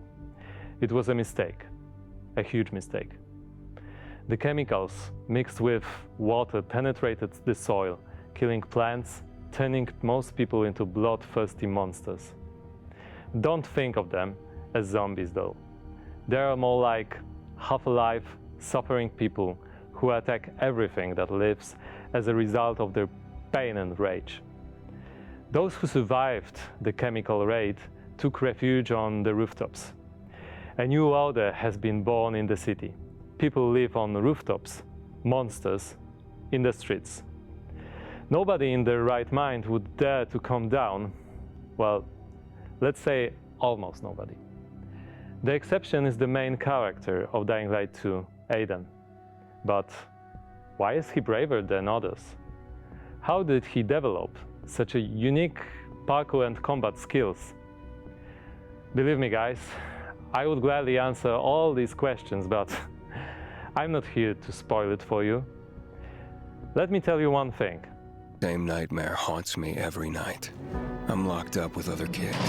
I don't know what he did to me, but he did it every day, over and over, looking for something he couldn't find. The worst part was that he did the same to my sister. I'll never forget her scream when they said... And we were 5 years old, and there was a fire, explosions, chaos. I got away. Soldiers took me out of the city, but my sister stayed there. My Mia, I left her. We meet Aiden as one of the many children undergoing mysterious medical research. The last thing Aiden remembers from that time is extreme pain, then a fire, and a little girl that was being tested with him. Her name was Mia. She was his sister. What happened next after the fire? Is Mia still alive? The following years haunted Aiden with these questions and with guilt over leaving her. Moreover, Mia is the only answer to the question who Aiden really is. Now in 2036, we meet Aiden when, for the first time during his pilgrimage, he finds a clue about how to find his sister. Aiden's path to the truth is tough, full of challenges and adventures. The difficult choices to make as well as their consequences await you. You're going to discover them all in December 2021.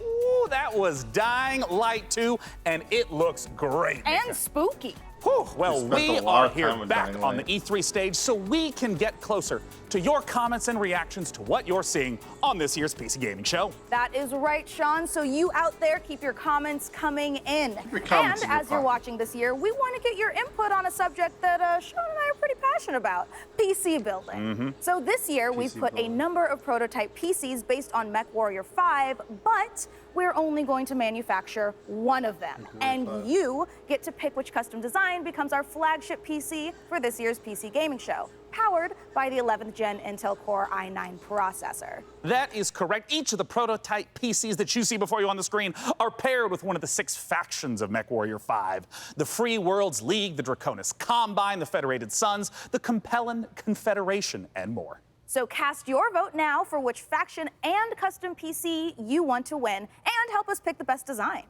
I'm currently personally pulling for the Draconis Combine because, as you can see by my beautiful patch, I'm the biggest fan of MechWarrior 5 on the PC Gaming Show. Well, all right. Well, we'll check in later to see which group survives this MechWarrior showdown. But for now, let's check in with our very own mech pilot, Frankie Ward, who went on a special mission to get a closer look at Sega and Amplitude Studios' upcoming strategy game, Humankind.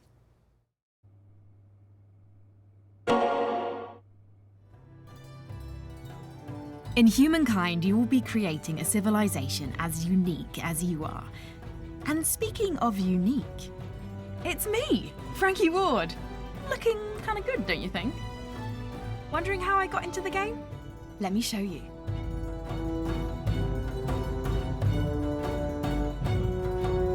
Are you ready to play against me?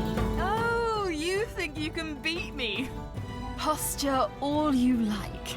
I've seen worms with more impressive empires.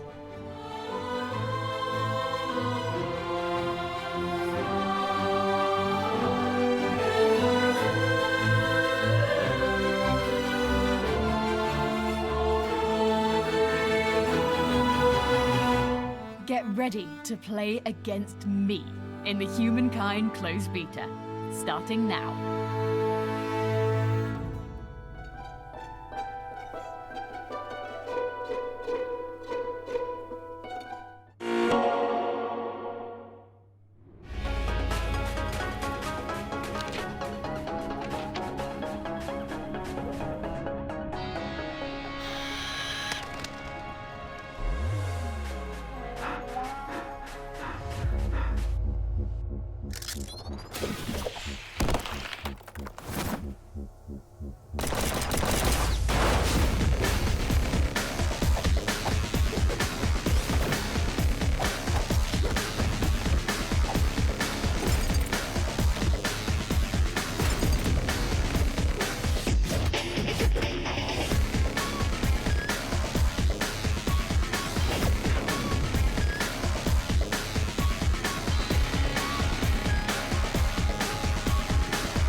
Thank you for watching the PC Gaming Show.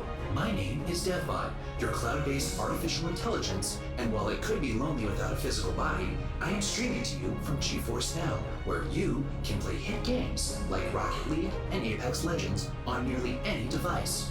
With a library of over 900 games and new titles added every GFN Thursday, there's something for everyone and always something new. Coming up, a special word from Valve. But first, Orcs Must Die 3.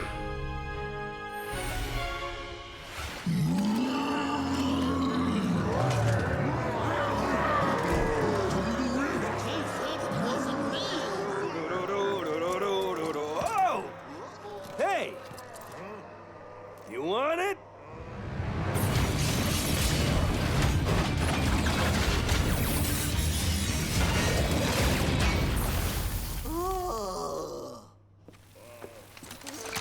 Come and get it.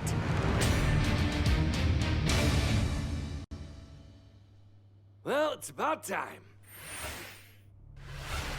Joining me to talk about Orcs Must Die 3 from Robot Entertainment is design director Jerome K. Jones. Welcome, Jerome. Thanks, Sean.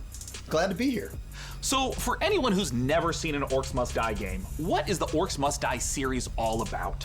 Well, Orcs Must Die 3 is a third-person tower defense game. So basically, there are tons of orcs and bad guys trying to get into these rifts, and the player has to stop them. We give players tons of weapons and traps and tools to do this, and while you're defending the rifts, you can play solo, or you can invite a friend and play co-op. Now, since this is the third game in the series, what's new compared to the previous two titles? There are two new campaigns, but the main new story campaign takes place about 25 years after Orcs Must Die 2, so not only will the fans be able to catch up on any new developments with the Order, but they will also place some new heroes in our all-new war scenarios, which are these new massive levels where you fight hundreds of orcs on the battlefields outside of the fortress themselves. So you're fighting indoors and outdoors, which is pretty new. We have a new mode called Scramble. It's basically adding random elements against the player, making the levels more challenging. I want to know about the toys. What are the new weapons and the new traps that are coming? We added war machines and war guardians. So a war machine is like, there are these massive traps, like you might release a giant tornado on the battlefield, or you'll climb into a catapult and you'll fire at giant orc armies. And then the War Guardians are, it's like putting other war mages on the battlefield with you to fight with you, except they have their own attacks and their own special abilities. Well, I gotta ask then, when and where can we play Orcs Must Die 3? So OMD3 is coming out on July 23rd on Steam, PlayStation, and Xbox, and pre-orders start today. So you should rush off to Steam now and put OMD3 on your wish list. Well, thank you so much for joining us, Jerome K. Jones. Once again, just a few more weeks to wait for Orcs Must Die 3. For now, though, it's time for us to take a look at Vampire the Masquerade Swan Song.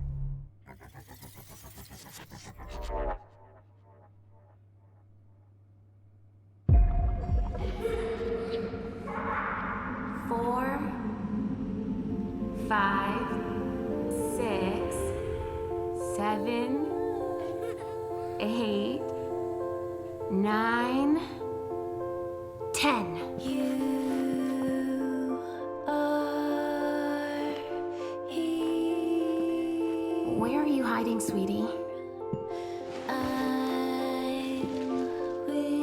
Halsey.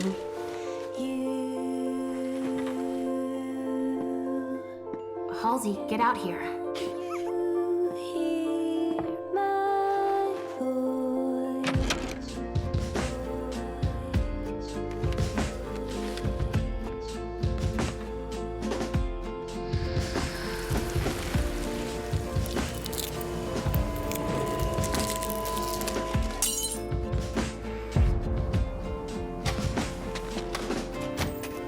You come for me and mine?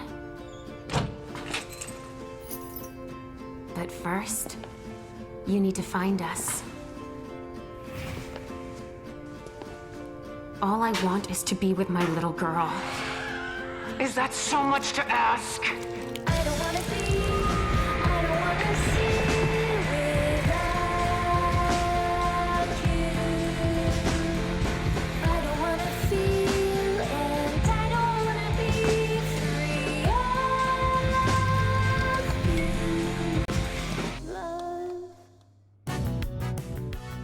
Hello, this is CERN from Passion Republic Games. We are a Malaysian-based indie game studio working on Gigabash, a multiplayer arena brawlers inspired by kaijus and heroes. Today, we'd like to showcase some new and exciting gameplay footage of our oversized characters in action. Please, enjoy the brawl.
Let's check out a trailer for Lemnis Gate, and make sure you hang around afterwards for the developer interview with Sean.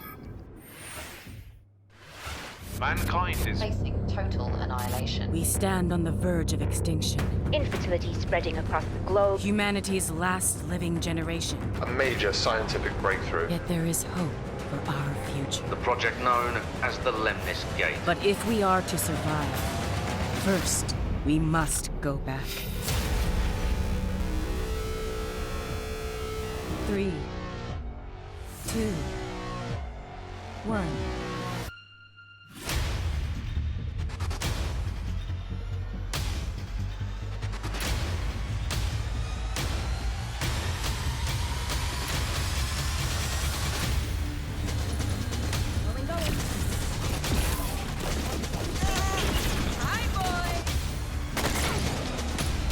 Let's go. Shield. Protect and serve.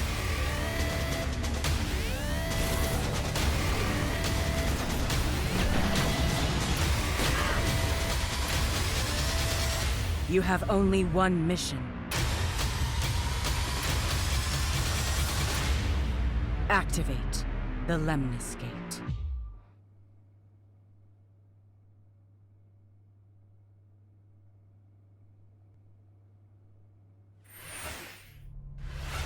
Joining us to talk about Lemnis Gate is the game director from Rat Loop Games Canada. It's James Anderson. Thanks for joining us, James. Hi, Sean. It's great to be here. Now, let's begin by asking, what the heck is a first-person shooter turn-based strategy game? The entire game is set inside of a 25-second time loop. So instead of playing continuously, you'll play for 25 seconds turn by turn. So for example, I'll take a turn and play for 25 seconds, and then you'll take a turn and play for 25 seconds. And then we, turn by turn, layer new characters into the same 25-second time loop. So for example, I may run down a hallway and throw a grenade, killing one of your operatives. But then on the next turn, you may intercept my operative before he threw the grenade. So we have Retrieve XM, Seek and Destroy, Classic Deathmatch, and we have a game mode called Domination. Can you walk me through a little bit of like what a few turns at the start of a round looks like? You can see the board, you can see the time loop, everything that's happening. And then we both get time to like observe, plan, and then execute our moves. When and where can we play it? So Lemnis Gate will be launching on August 3rd. It's open for pre-orders right now on Steam, and we're coming up to a open beta in July.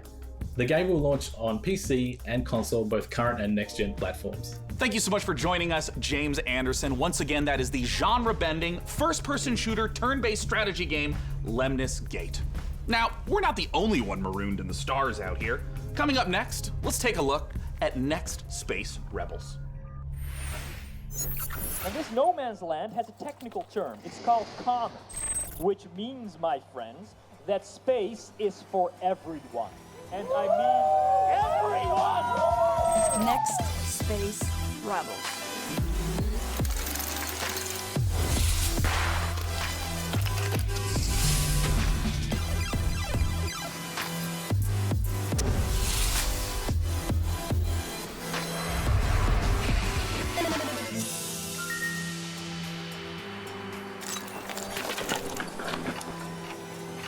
It's alive! It's alive!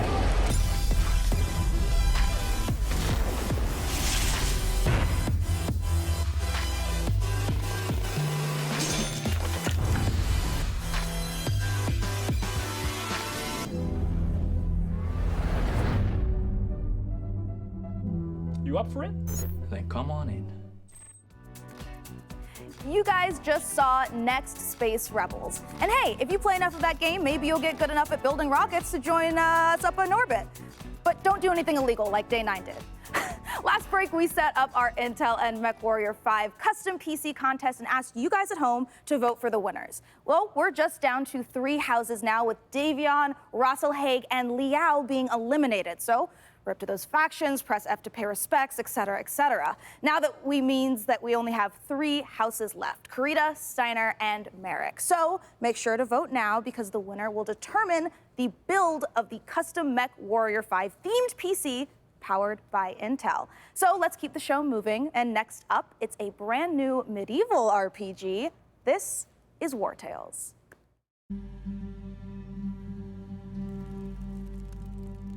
100 years have passed since the rise of the Edoran Empire and its untimely demise following the Great Plague.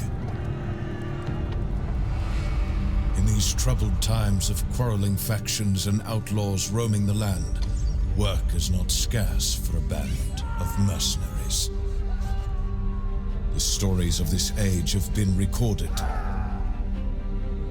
They are known as the War Tales.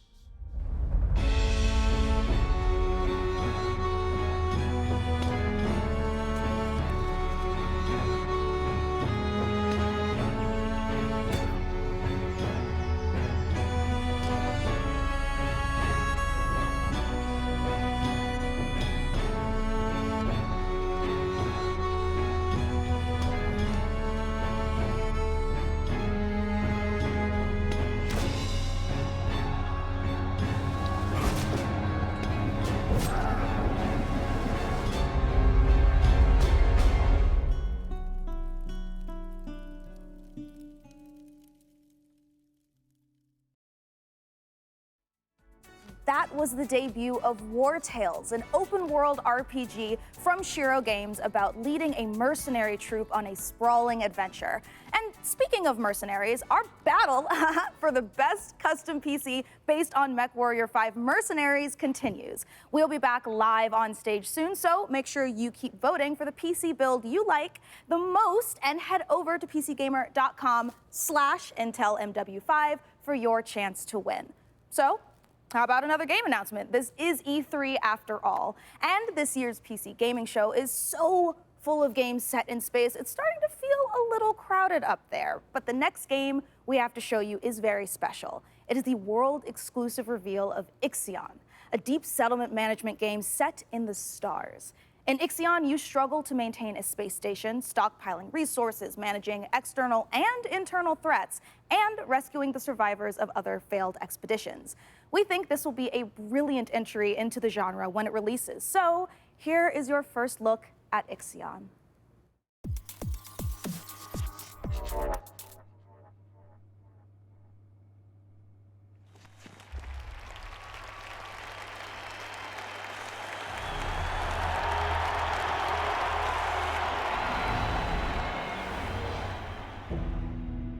The Earth, our home, she is unique.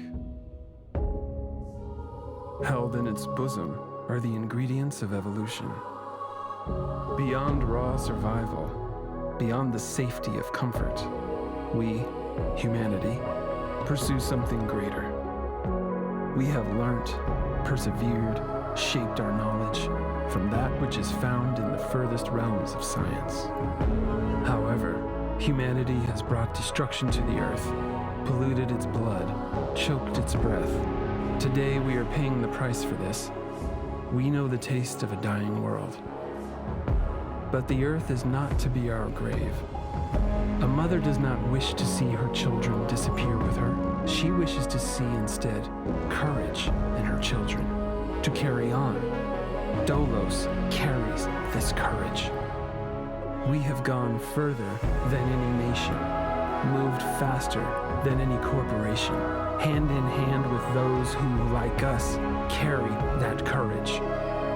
The Tycoon Station is both an epilogue of these endeavors and a prologue to humanity's next steps. Our Council of Scientists leads the vanguard. They know, as do we all, that the survival of humanity now depends on what we glimpse out there in the dark. That we are masters of our own destiny. That we must go as a species bound together, pushing further into the unknown. We set sail on this new sea because there is hope to be found, horizons to explore, and because our very existence depends on it.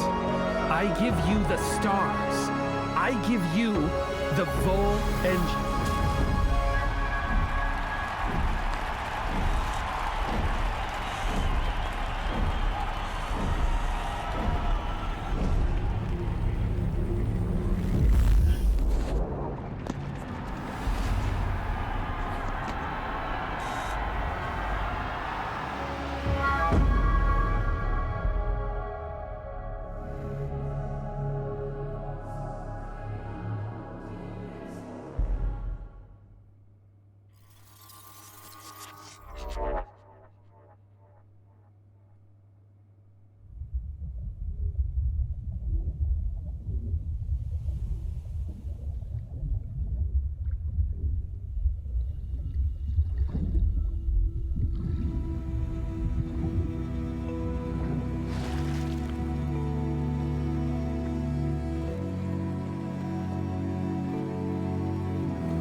Sean, what if for one segment I was the lead and you were my sidekick?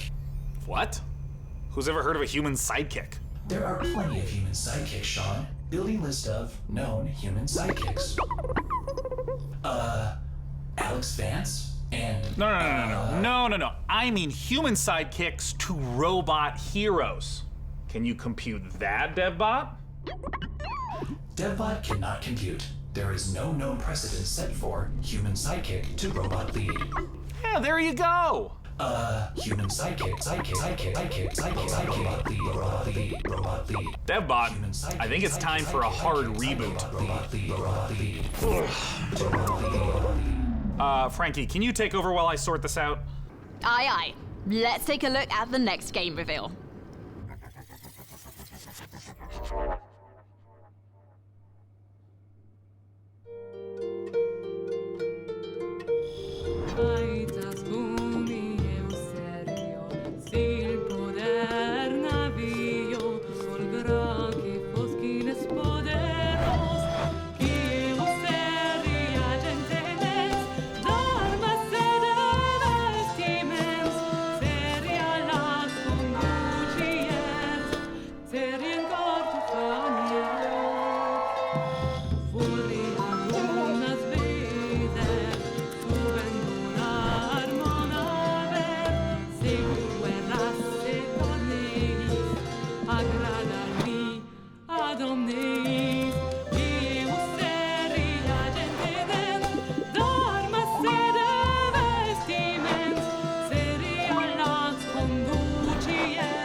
Would be appreciated. It's the PC Gaming Show, and when you're not watching me, your favorite recurring bit of a robot, make sure to head over to GeForceNow.com to grab a priority membership trial. In celebration of gaming's biggest week, you can try out all the priority benefits, including faster access to playing your favorite games, longer playtimes, and the glory of high-performance gaming with RTX on. Act fast, the special offer is only available for a limited time. Still more to come, including Jurassic World Evolution 2, Silt, and a word from Valve. But first, the captain of our program, Sean Day9 Plot, has an interview with Darian Katz from Piranha Games to talk about MechWarrior 5 Mercenaries. I'll be taking notes. Ah, DevBot, I love you so much more as a voice without a body. Let's talk about MechWarrior 5 Mercenaries, and joining us to do so from Piranha Games is the Senior Marketing and Community Manager, Darren Katz. Thanks so much for joining us, Darren. Thank you, Sean. Great to be here. Now, the MechWarrior universe is gigantic. There's a ton of games in it. I even played MechWarrior 2 back in 1995. This is HQ. What is your situation? Where does MechWarrior 5 sit in the space? Yeah, obviously there's a very rich legacy of games that go way back. But in particular, MechWarrior 5 pays homage to MechWarrior 2 Mercenaries. But it has all this modern design and technology that I'm super excited to talk about with you today. Well, let's start at the real basics of what makes being in a mech and doing mech-on-mech combat awesome. You become a part of your machine. And when you're out in battle, it's not just a matter of pointing and shooting at everything. You're also managing your systems, whether you're, shooting a lot of energy weapons or missile weapons that have high heat output. Well, you got to manage your heat so that you don't shut down in the middle of a battle. And when you're facing your foes, you can salvage these battle mechs. So if you see a mech that you want, well, you might not want to destroy it completely. You might want to take out its legs or take out its arm weapons so that the pilot has to eject, and then you can just take the mech. Now, in the last few weeks, I understand that there's been a whole lot of new content, both updates to the base game and a new DLC, Heroes of the Inner Sphere. Talk to me about what's in the DLC. Boy, there's a lot in the DLC. I'm excited about all this stuff. There's the new career mode. When you start with the DLC, you can import your campaign previously if you'd like to, or you can start over from scratch and start from any of the great houses. And then carve your path through the galaxy from there. Speaking of paths, there's new career paths, which earn you powerful upgrades for your battle mechs, and it's a really exciting new feature for me. And there's a new procedural mission type called Beachhead. This is a big one for me. Beachhead is basically you're clearing an enemy base landing zone for your invasion force. So as you land on the planet, you're wanting to take out satellite installations so that the enemy can't communicate with each other.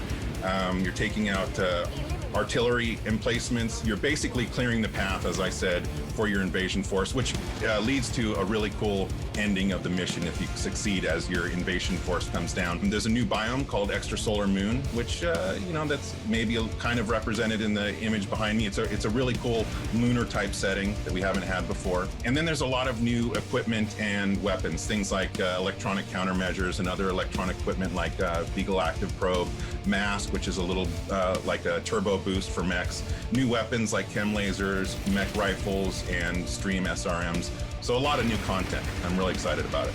Can you talk to me about what are the new different mechs? How do they play differently? The 7 new chassis are the Vulcan, Dervish, Corsair, Marauder 2, Champion, Charger, and Hatamoto Chi. But a couple of my favorites. Familiar names in there, yeah? Yeah. So the first one I'll talk about is the Vulcan. It's a very unique mech. It's got the nickname the Scarecrow, which you'll see from the profile. It's just a very unique looking mech. There's nothing else like it in the franchise. It's a 40-ton mech. It's highly mobile, and typically it's used for reconnaissance or scout missions because of its mobility, so it can get in and out fast. You can, if you're looking for a specific target, if you're on an assassination mission, for example, you can get in there, find your target, get back out. Another mech that I'm super excited about, this is one of my favorites, is the Marauder 2. This thing is a 100-ton assault mech, and it is just huge beast. Yeah, it is gigantic, and it is terrifying to see it coming at you on the battlefield. It's something we've talked about before, modding. I know that MechWarrior 5 has a rich modding community. What are some of the amazing mods you've seen developed? There's simple modifications from HUD changes, changing colors, adding mechs, weapons, and equipment, to full conversion mods. We've got basically a mech commander mod in development that is just amazing. That's a top-down real-time strategy game. So really, anything you can imagine, somebody out there in the community is probably working on.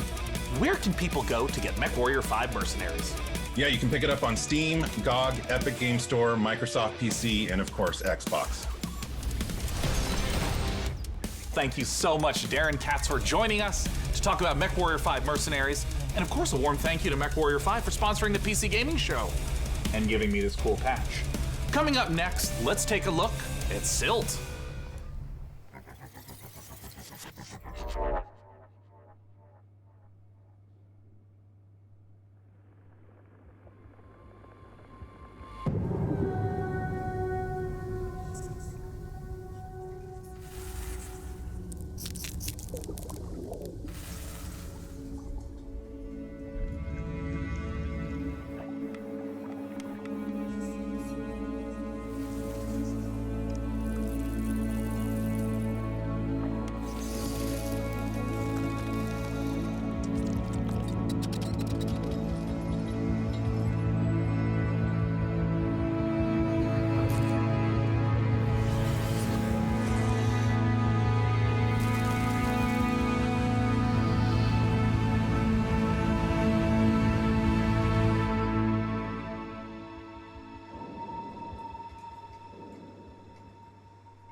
Hi, I'm Rich Newbold, Game Director on Jurassic World Evolution 2.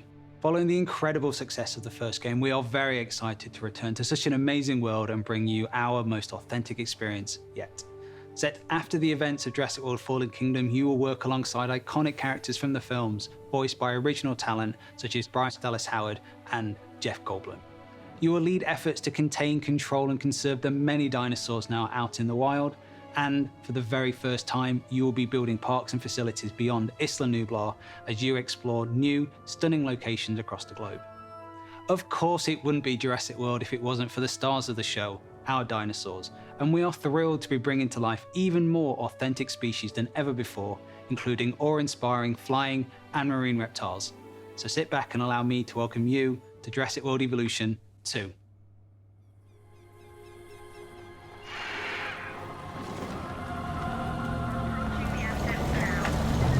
We ignored all the warnings. Forgot the lessons. We abused our power.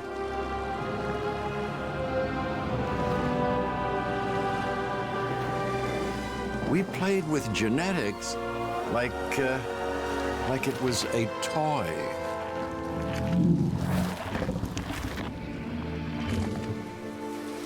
We weren't careful. And now, here we are.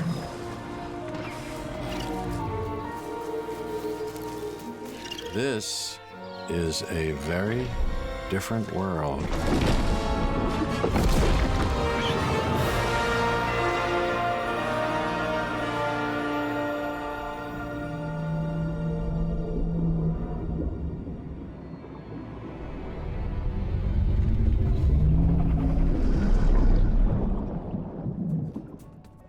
You just saw Jurassic World Evolution 2, and you know, after all your failed attempts at running a dinosaur park and getting all those people killed, I think this is finally going to be the one where you finally pull it off without a hitch. With a host of new features and new dinosaurs, this sequel from Frontier is an even deeper management sim with a brand new and original narrative. Make sure to wishlist it on Steam now for release later this year.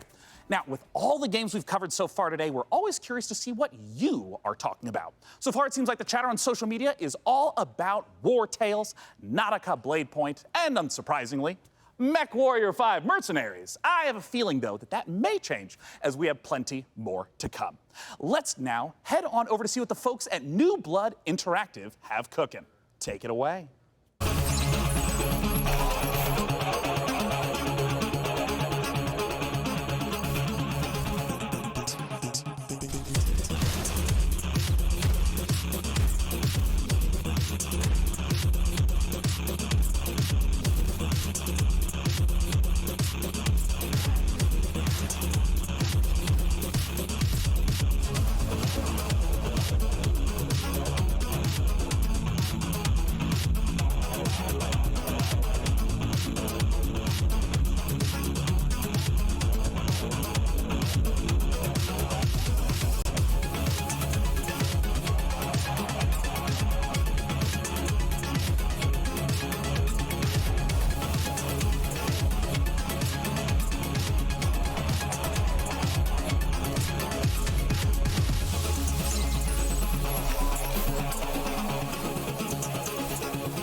It just wouldn't be the PC gaming show without a fantastic New Blood Supercut. And joining us from New Zealand is New Blood CEO Dave Oshry. Hey, Dave! Hey guys, thanks for having us back for another year. You know, what you just saw was what New Blood's got going on for 2021. Some stuff you might know about, some stuff you might not know about, and some stuff we're not ready to talk about just yet. But what I do want to talk about is Gloomwood. Gloomwood, as you know, is our next flagship title inspired by great PC games like System Shock, Arx Fatalis, Call of Cthulhu, and of course, the Thief series of games. And not Dave, I'm Bloodborne. sorry. That's really great, Dave. Gosh, this is kind of embarrassing. We kind of need to hurry it up a little bit. I just want to make sure that we have enough time for our next video. We got an incoming message from Gabe Newell. So I guess goodbye for this year. I'm really sorry to cut you off, but see you next year? What? I'm sorry, what? You're bumping me. You're bumping me for Gabe. Gabe, that Gandalf look. He doesn't even go here. Is everything okay, Dave? Not now, Mom. I'm upset. We've spent a year on this. Where is Gabe? Where is Gabe? Where is his boat? Yeah, take me to him. Take me to Gabe Newell. Gabe. Bull. PC Gamer. This isn't over.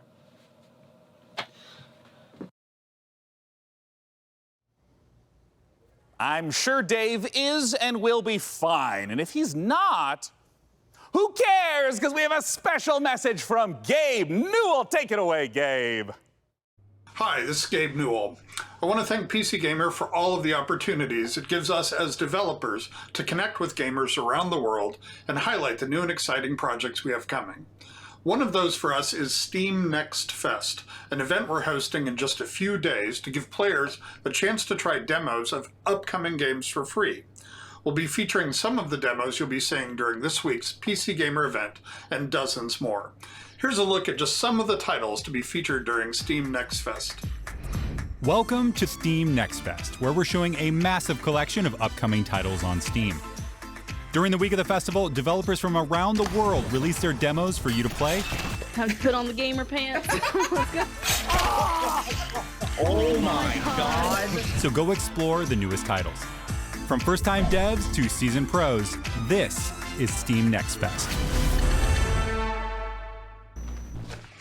Oh, fuck, some of those look pretty good.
Hello, Sean. I am Deadbot, dedicated to serving you and your crew's every need.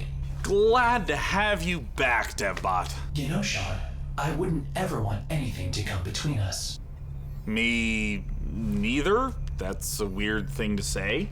Like a petty disagreement over hosting responsibilities, or all-out robot versus human war.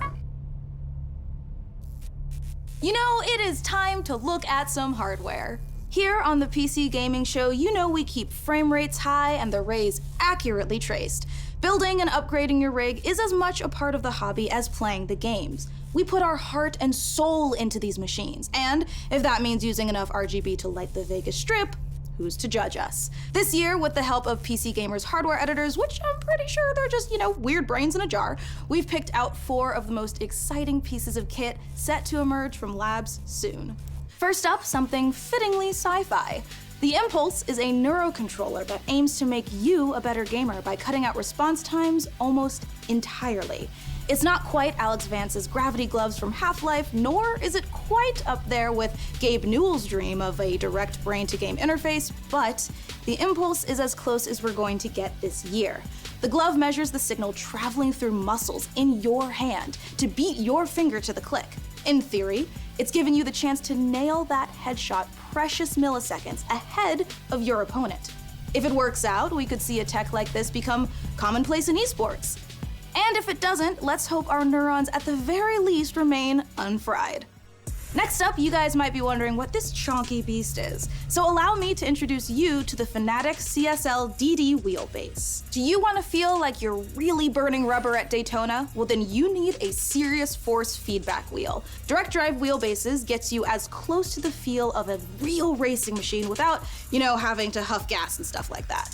Historically, the problem with this tech has been the price, which has involved dropping real car money on your rig. So Fnatic aims to solve that. The CSL-DD comes in at only $350, which still isn't exactly a bargain, but it's much cheaper than its competitors.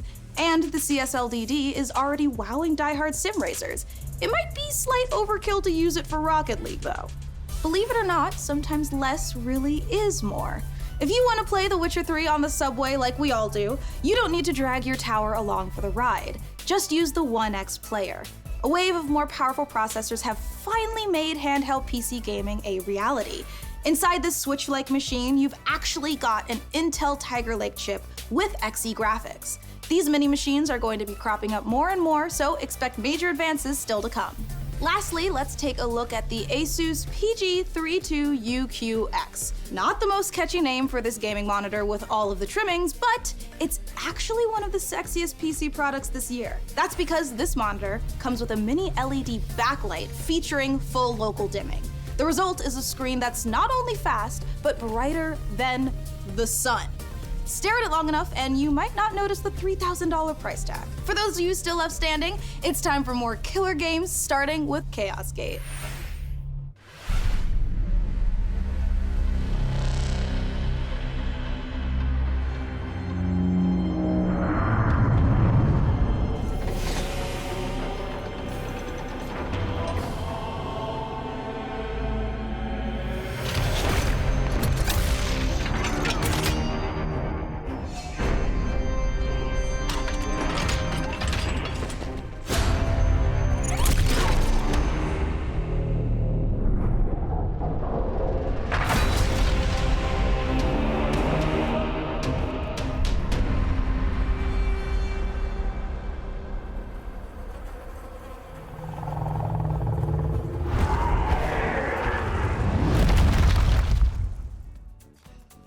You just got the chance to witness Chaos Gate Demon Hunters, the newest Warhammer 40k game from Frontier and Complex Games. If you're a fan of turn-based tactics, strategic-based management, brutal combat, or you're like me and are really hyped after watching these Astartes animation 100 times, make sure to wishlist Chaos Gate Demon Hunters on Steam now to get ready for the 2022 release.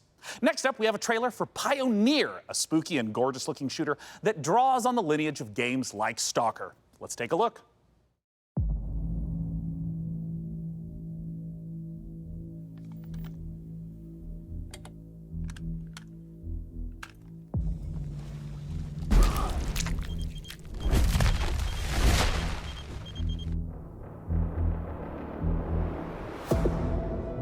Афганистан сильно изменил вас. Наверное, это тяжело нести на себе такое бремя. Испытывать бесконечную боль и терпеть ужаснейшие кошмары за весь тот хаос, который вы пережили. А вы ведь, как и многие другие, всего-навсего желали счастливой жизни, не так ли? Пожалуйста, не смотрите на меня, как на монстра. Я думаю, что я почти такая же, как и вы. Вы лучше скажите мне, а вы приняли условия острова? Какой ценой вы хотите обрести счастье?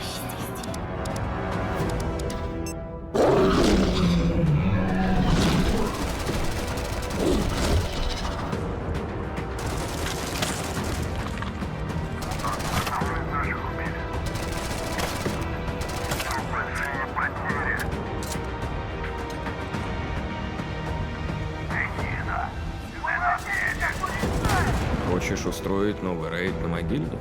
Сейчас это невозможно. На острове скоро вновь разгорится война. Истовики начнут замес бригады, и ни у кого из них больше не будет сил, чтобы нас поддерживать. Единственный выход для нас — начать собирать остатки вымпела. Слушай, жнец, далеко не все из наших товарищей погибли. Это невероятно суицидальная миссия, и для того, чтобы ее выполнить, нам нужны наши ребята. Да, они, возможно, не захотят, но нам все равно надо найти их.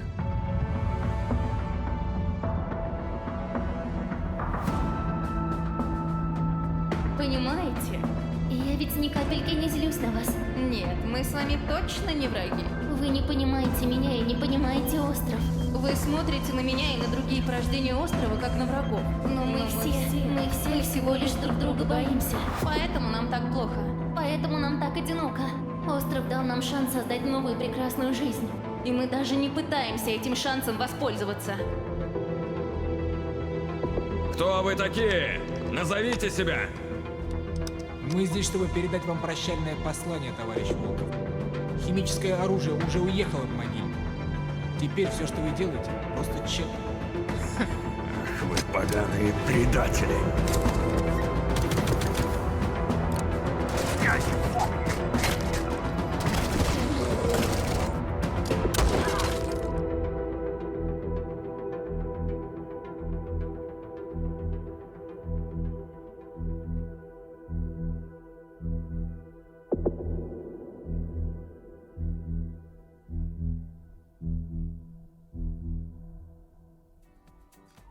Time is running out to vote for which custom PC you'd like us to assemble. So vote now for one of the remaining MechWarrior factions by typing into chat wherever you at home are watching. All right, so now we've got another stack of brand new trailers for you, beginning with a special transmission from one of our favorite games based in space, EVE Online.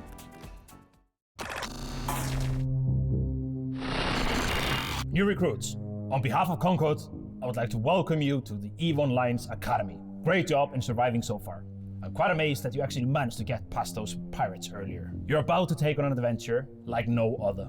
This star cluster is filled with other capsuleers, and it's up to you if you work with them or against them.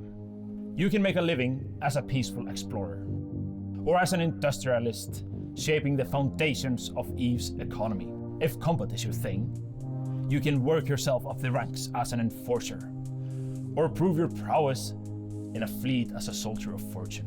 Whatever your choice, we will lose many on the path of becoming a capsuleer.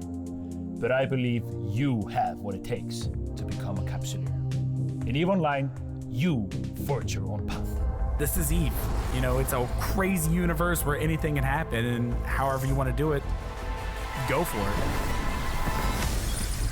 I'm the CEO of a industrial corporation in EVE Online. We're a 5-man operation, and we specialize in manufacturing and delivering fully fitted chips in bulk. I want to be on the side of the people who are fighting against the oppression, against the bad guys, and it's like a project, and you're kind of putting the pieces together by getting the skills ready for the ship and all the modules, and that ship basically is the dream. You get to use cloaking devices, probes to scan down unknown parts of space. And there's always the threat of being discovered by another player who might be out hunting explorers. Your heart's racing, everything, you know, bullets are flying, ships are all over the place, and you start shaking because your adrenaline's pumping because you're gonna lose your ship.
chcielibyśmy zaprosić wszystkich widzów PC Gaming Show oraz fanów gier Survivor Horror RPG do obejrzenia naszego world premiere, w którym znajduje się ekskluzywny gameplay z misji The Haste, czyli wielkiego finału naszej gry Czarnobylite.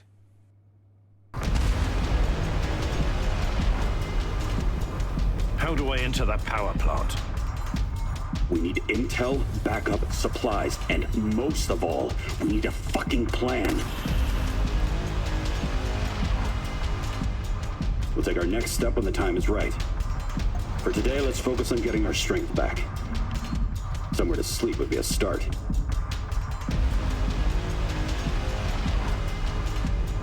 I'm only really interested in one thing. Where is Tatiana? That ghost you're chasing. I don't know what to tell you. Before we enter the lion's den, I need to triple check everything is ready. Sniper, are you in position? Affirmative. I took the roof of an abandoned building with a pretty little view of the entire power plant. Igor, take a rad reading, will you? 3.6. Not great, not terrible.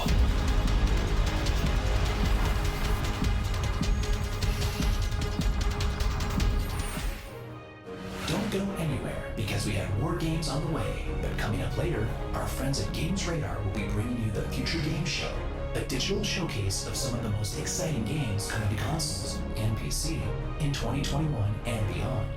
It's all hosted by video game acting legends Troy Baker and Laura Bailey, and features even more world premieres, exclusive trailers, and in-depth developer interviews. So once we're done here on the PC Gaming Show, make sure you check it out. Stick around, more trailers, interviews, and reveals coming up.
In a future of endless futile war, desertion into hostile syndicate territory was your only option. In this open world RPG, from the jungle to the streets. Maybe if you can infiltrate the faction, rob the syndicates, keep your team together, and stay alive, you might just find a way off this planet.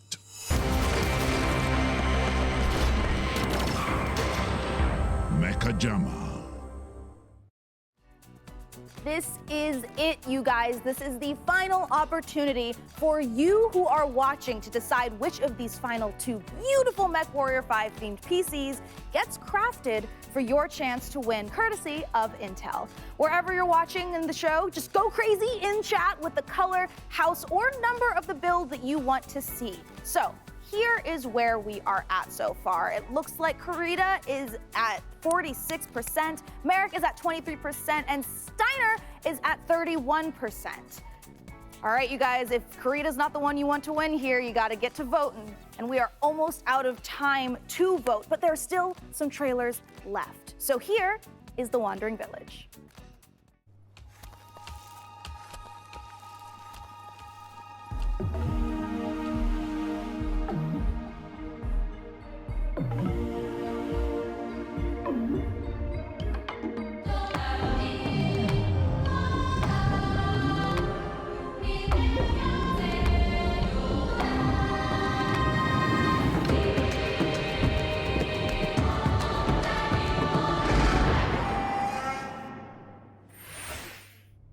This has been such an amazing show so far that I must ask you, my loyal crew, what's been your favorite part? I definitely am looking forward to Vampire the Masquerade Swan Song. Oh, it's so hard to choose every year, but I think I'm gonna have to say Humankind, for no particular reason. Oh, no doubt. For me personally, I cannot wait for Lemnis Gate, because I gotta know what a turn-based strategy first-person shooter game even is. What about you, DevBot? I love the robot apocalypse.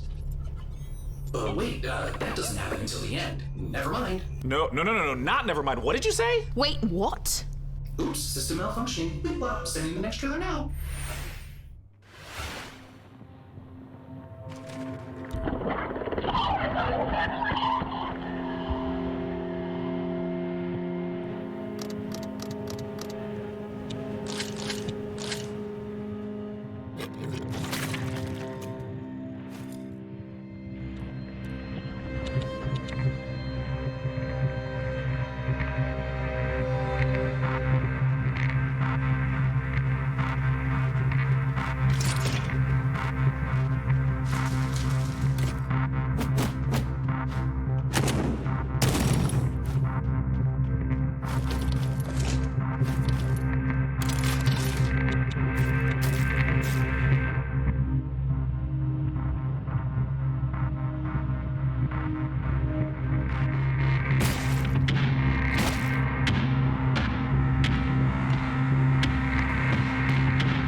All right, you guys, this is the moment we have building up to all PC Gaming Showcase. Thanks to your tireless efforts to spam the chat, we have figured out which custom MechWarrior 5 PC we are going to build. So thank you guys out there for all of your votes to help us pick the perfect rig to represent this year's PC Gaming Show.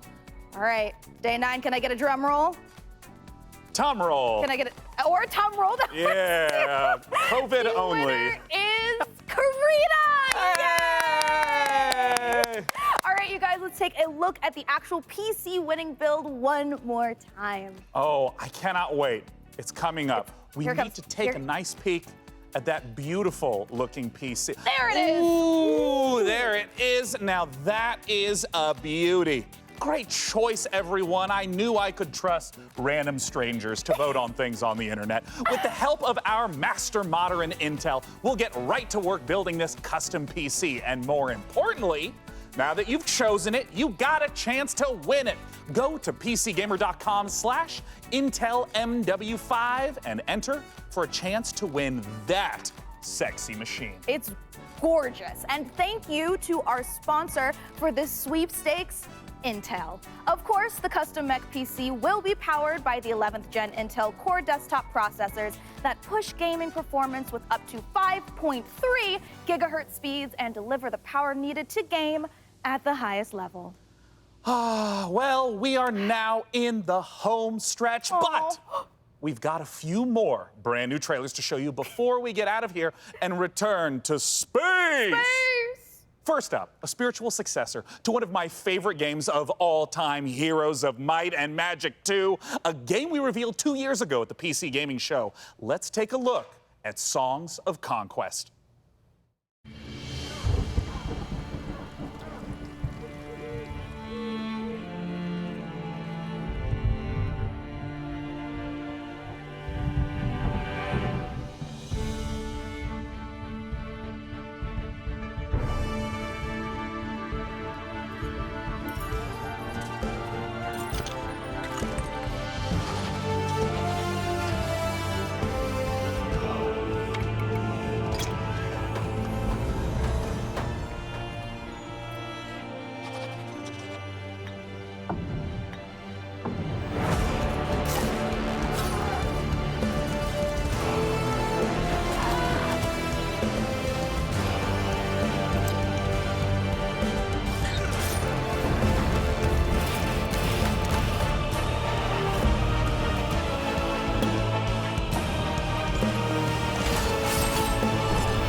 Wake up, sleeper.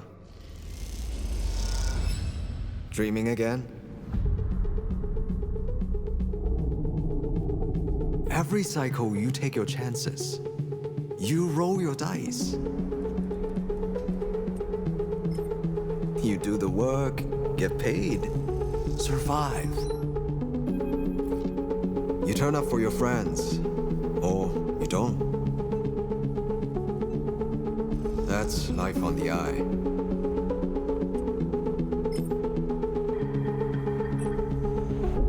Wake up, sleeper.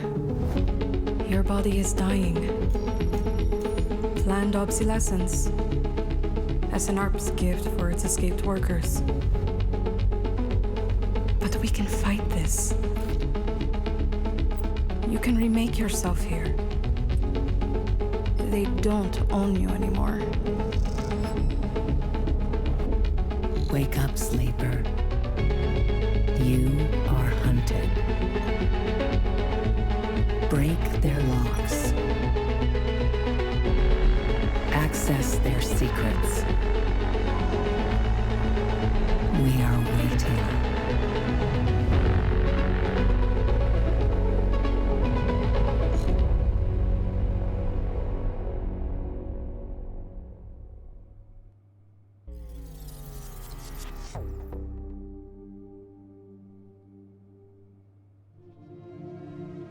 Disciples of Warlock. With their guns and their spells and their grit, ready for plenty of hurt. Ready to cleanse the world, invaded by demons.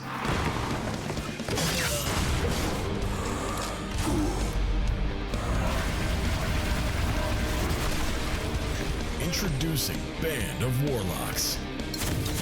Because this time, one man is not enough.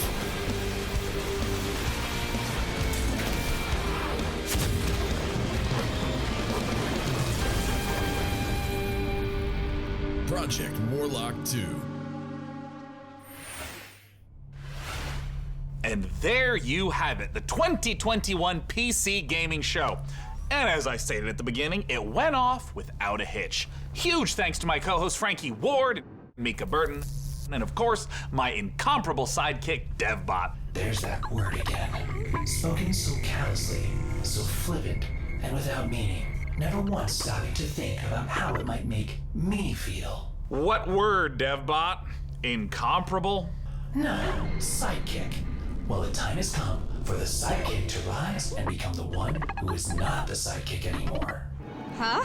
The time has come for DevBot to make the entire human race his sidekick. What? Setting a course for Earth.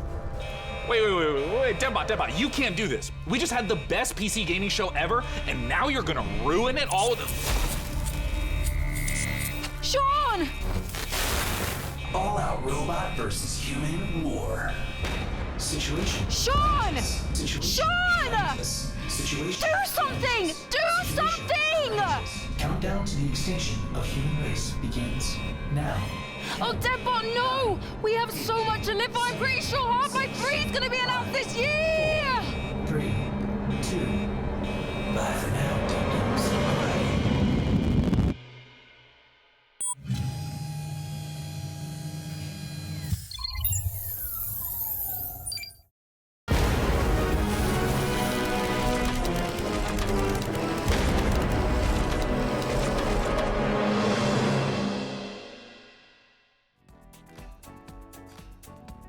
Oh my goodness, the DevBot has gone sentient, people. That is actually going to be very That interesting. was See how that turns out. Very climactic ending. That was well, I mean, it's happening in the real world. People just don't know it yet. Oh. Welcome back, everyone. Golden Boy here alongside Jackie Jane. We just saw the PC Gamer Show. Awesome stuff, as always. Big shout out once again to, the incomparable Frankie Ward, the amazing Mika Burton, and of course, the legendary Day 9. Always a pleasure to hear from those guys. And yeah, I mean, Jackie, lots of games to talk about. Honestly, I filled up pages and pages and pages of titles that I love, and we were like, which titles do we pick to talk about? Yeah. I honestly would love to start off with Death Trash. I mean, post-apocalyptic vibes. It had that classic twist. I just was like vibing with the protagonist. He had like that fade haircut with like white or bluish hair. I don't know, I just loved the look of this game. It was just giving me nostalgia feels. I felt like a kid again. Like, this looked like a game that I probably would have played on Super Nintendo, but again, with a modern twist now. So. Yeah, and we're seeing a lot of that as well. A lot of games that have that, classic look, but, the HD 2D that we're beginning to see. Another one that was standing out to me, came right at the end, was Project Warlock. That, gave me incredible Doom vibes. As a Doom fanatic, that was something that I quite enjoyed. I think something like that just goes to show, like, that style of game is clearly not going anywhere. It's not, it's just as good as it was then as it is now, Yeah, it's nice to see that we're seeing all these like retro-like games. I mean, the music was definitely there, and I definitely got Doom vibes as well. Like, I was like, okay, they came 100 and was 100% there for it. Sacrifier, you and I both, we were geeking out as soon as that came up. Yeah, it was, again, we were talking about this earlier, the combination of 2D and 3D effects just meshed perfectly, in my opinion. And again, just felt like a kid again watching it. Yeah, So. If 2021's taught us anything, it's the year of the grapple hook, and also the year of the dodgeball game, because Dodgeball Academia was also pretty fun. So clearly, there is a lot of stuff to look forward to. And dare I say, there's a lot of stuff to look forward to in the future with the Future Games Show.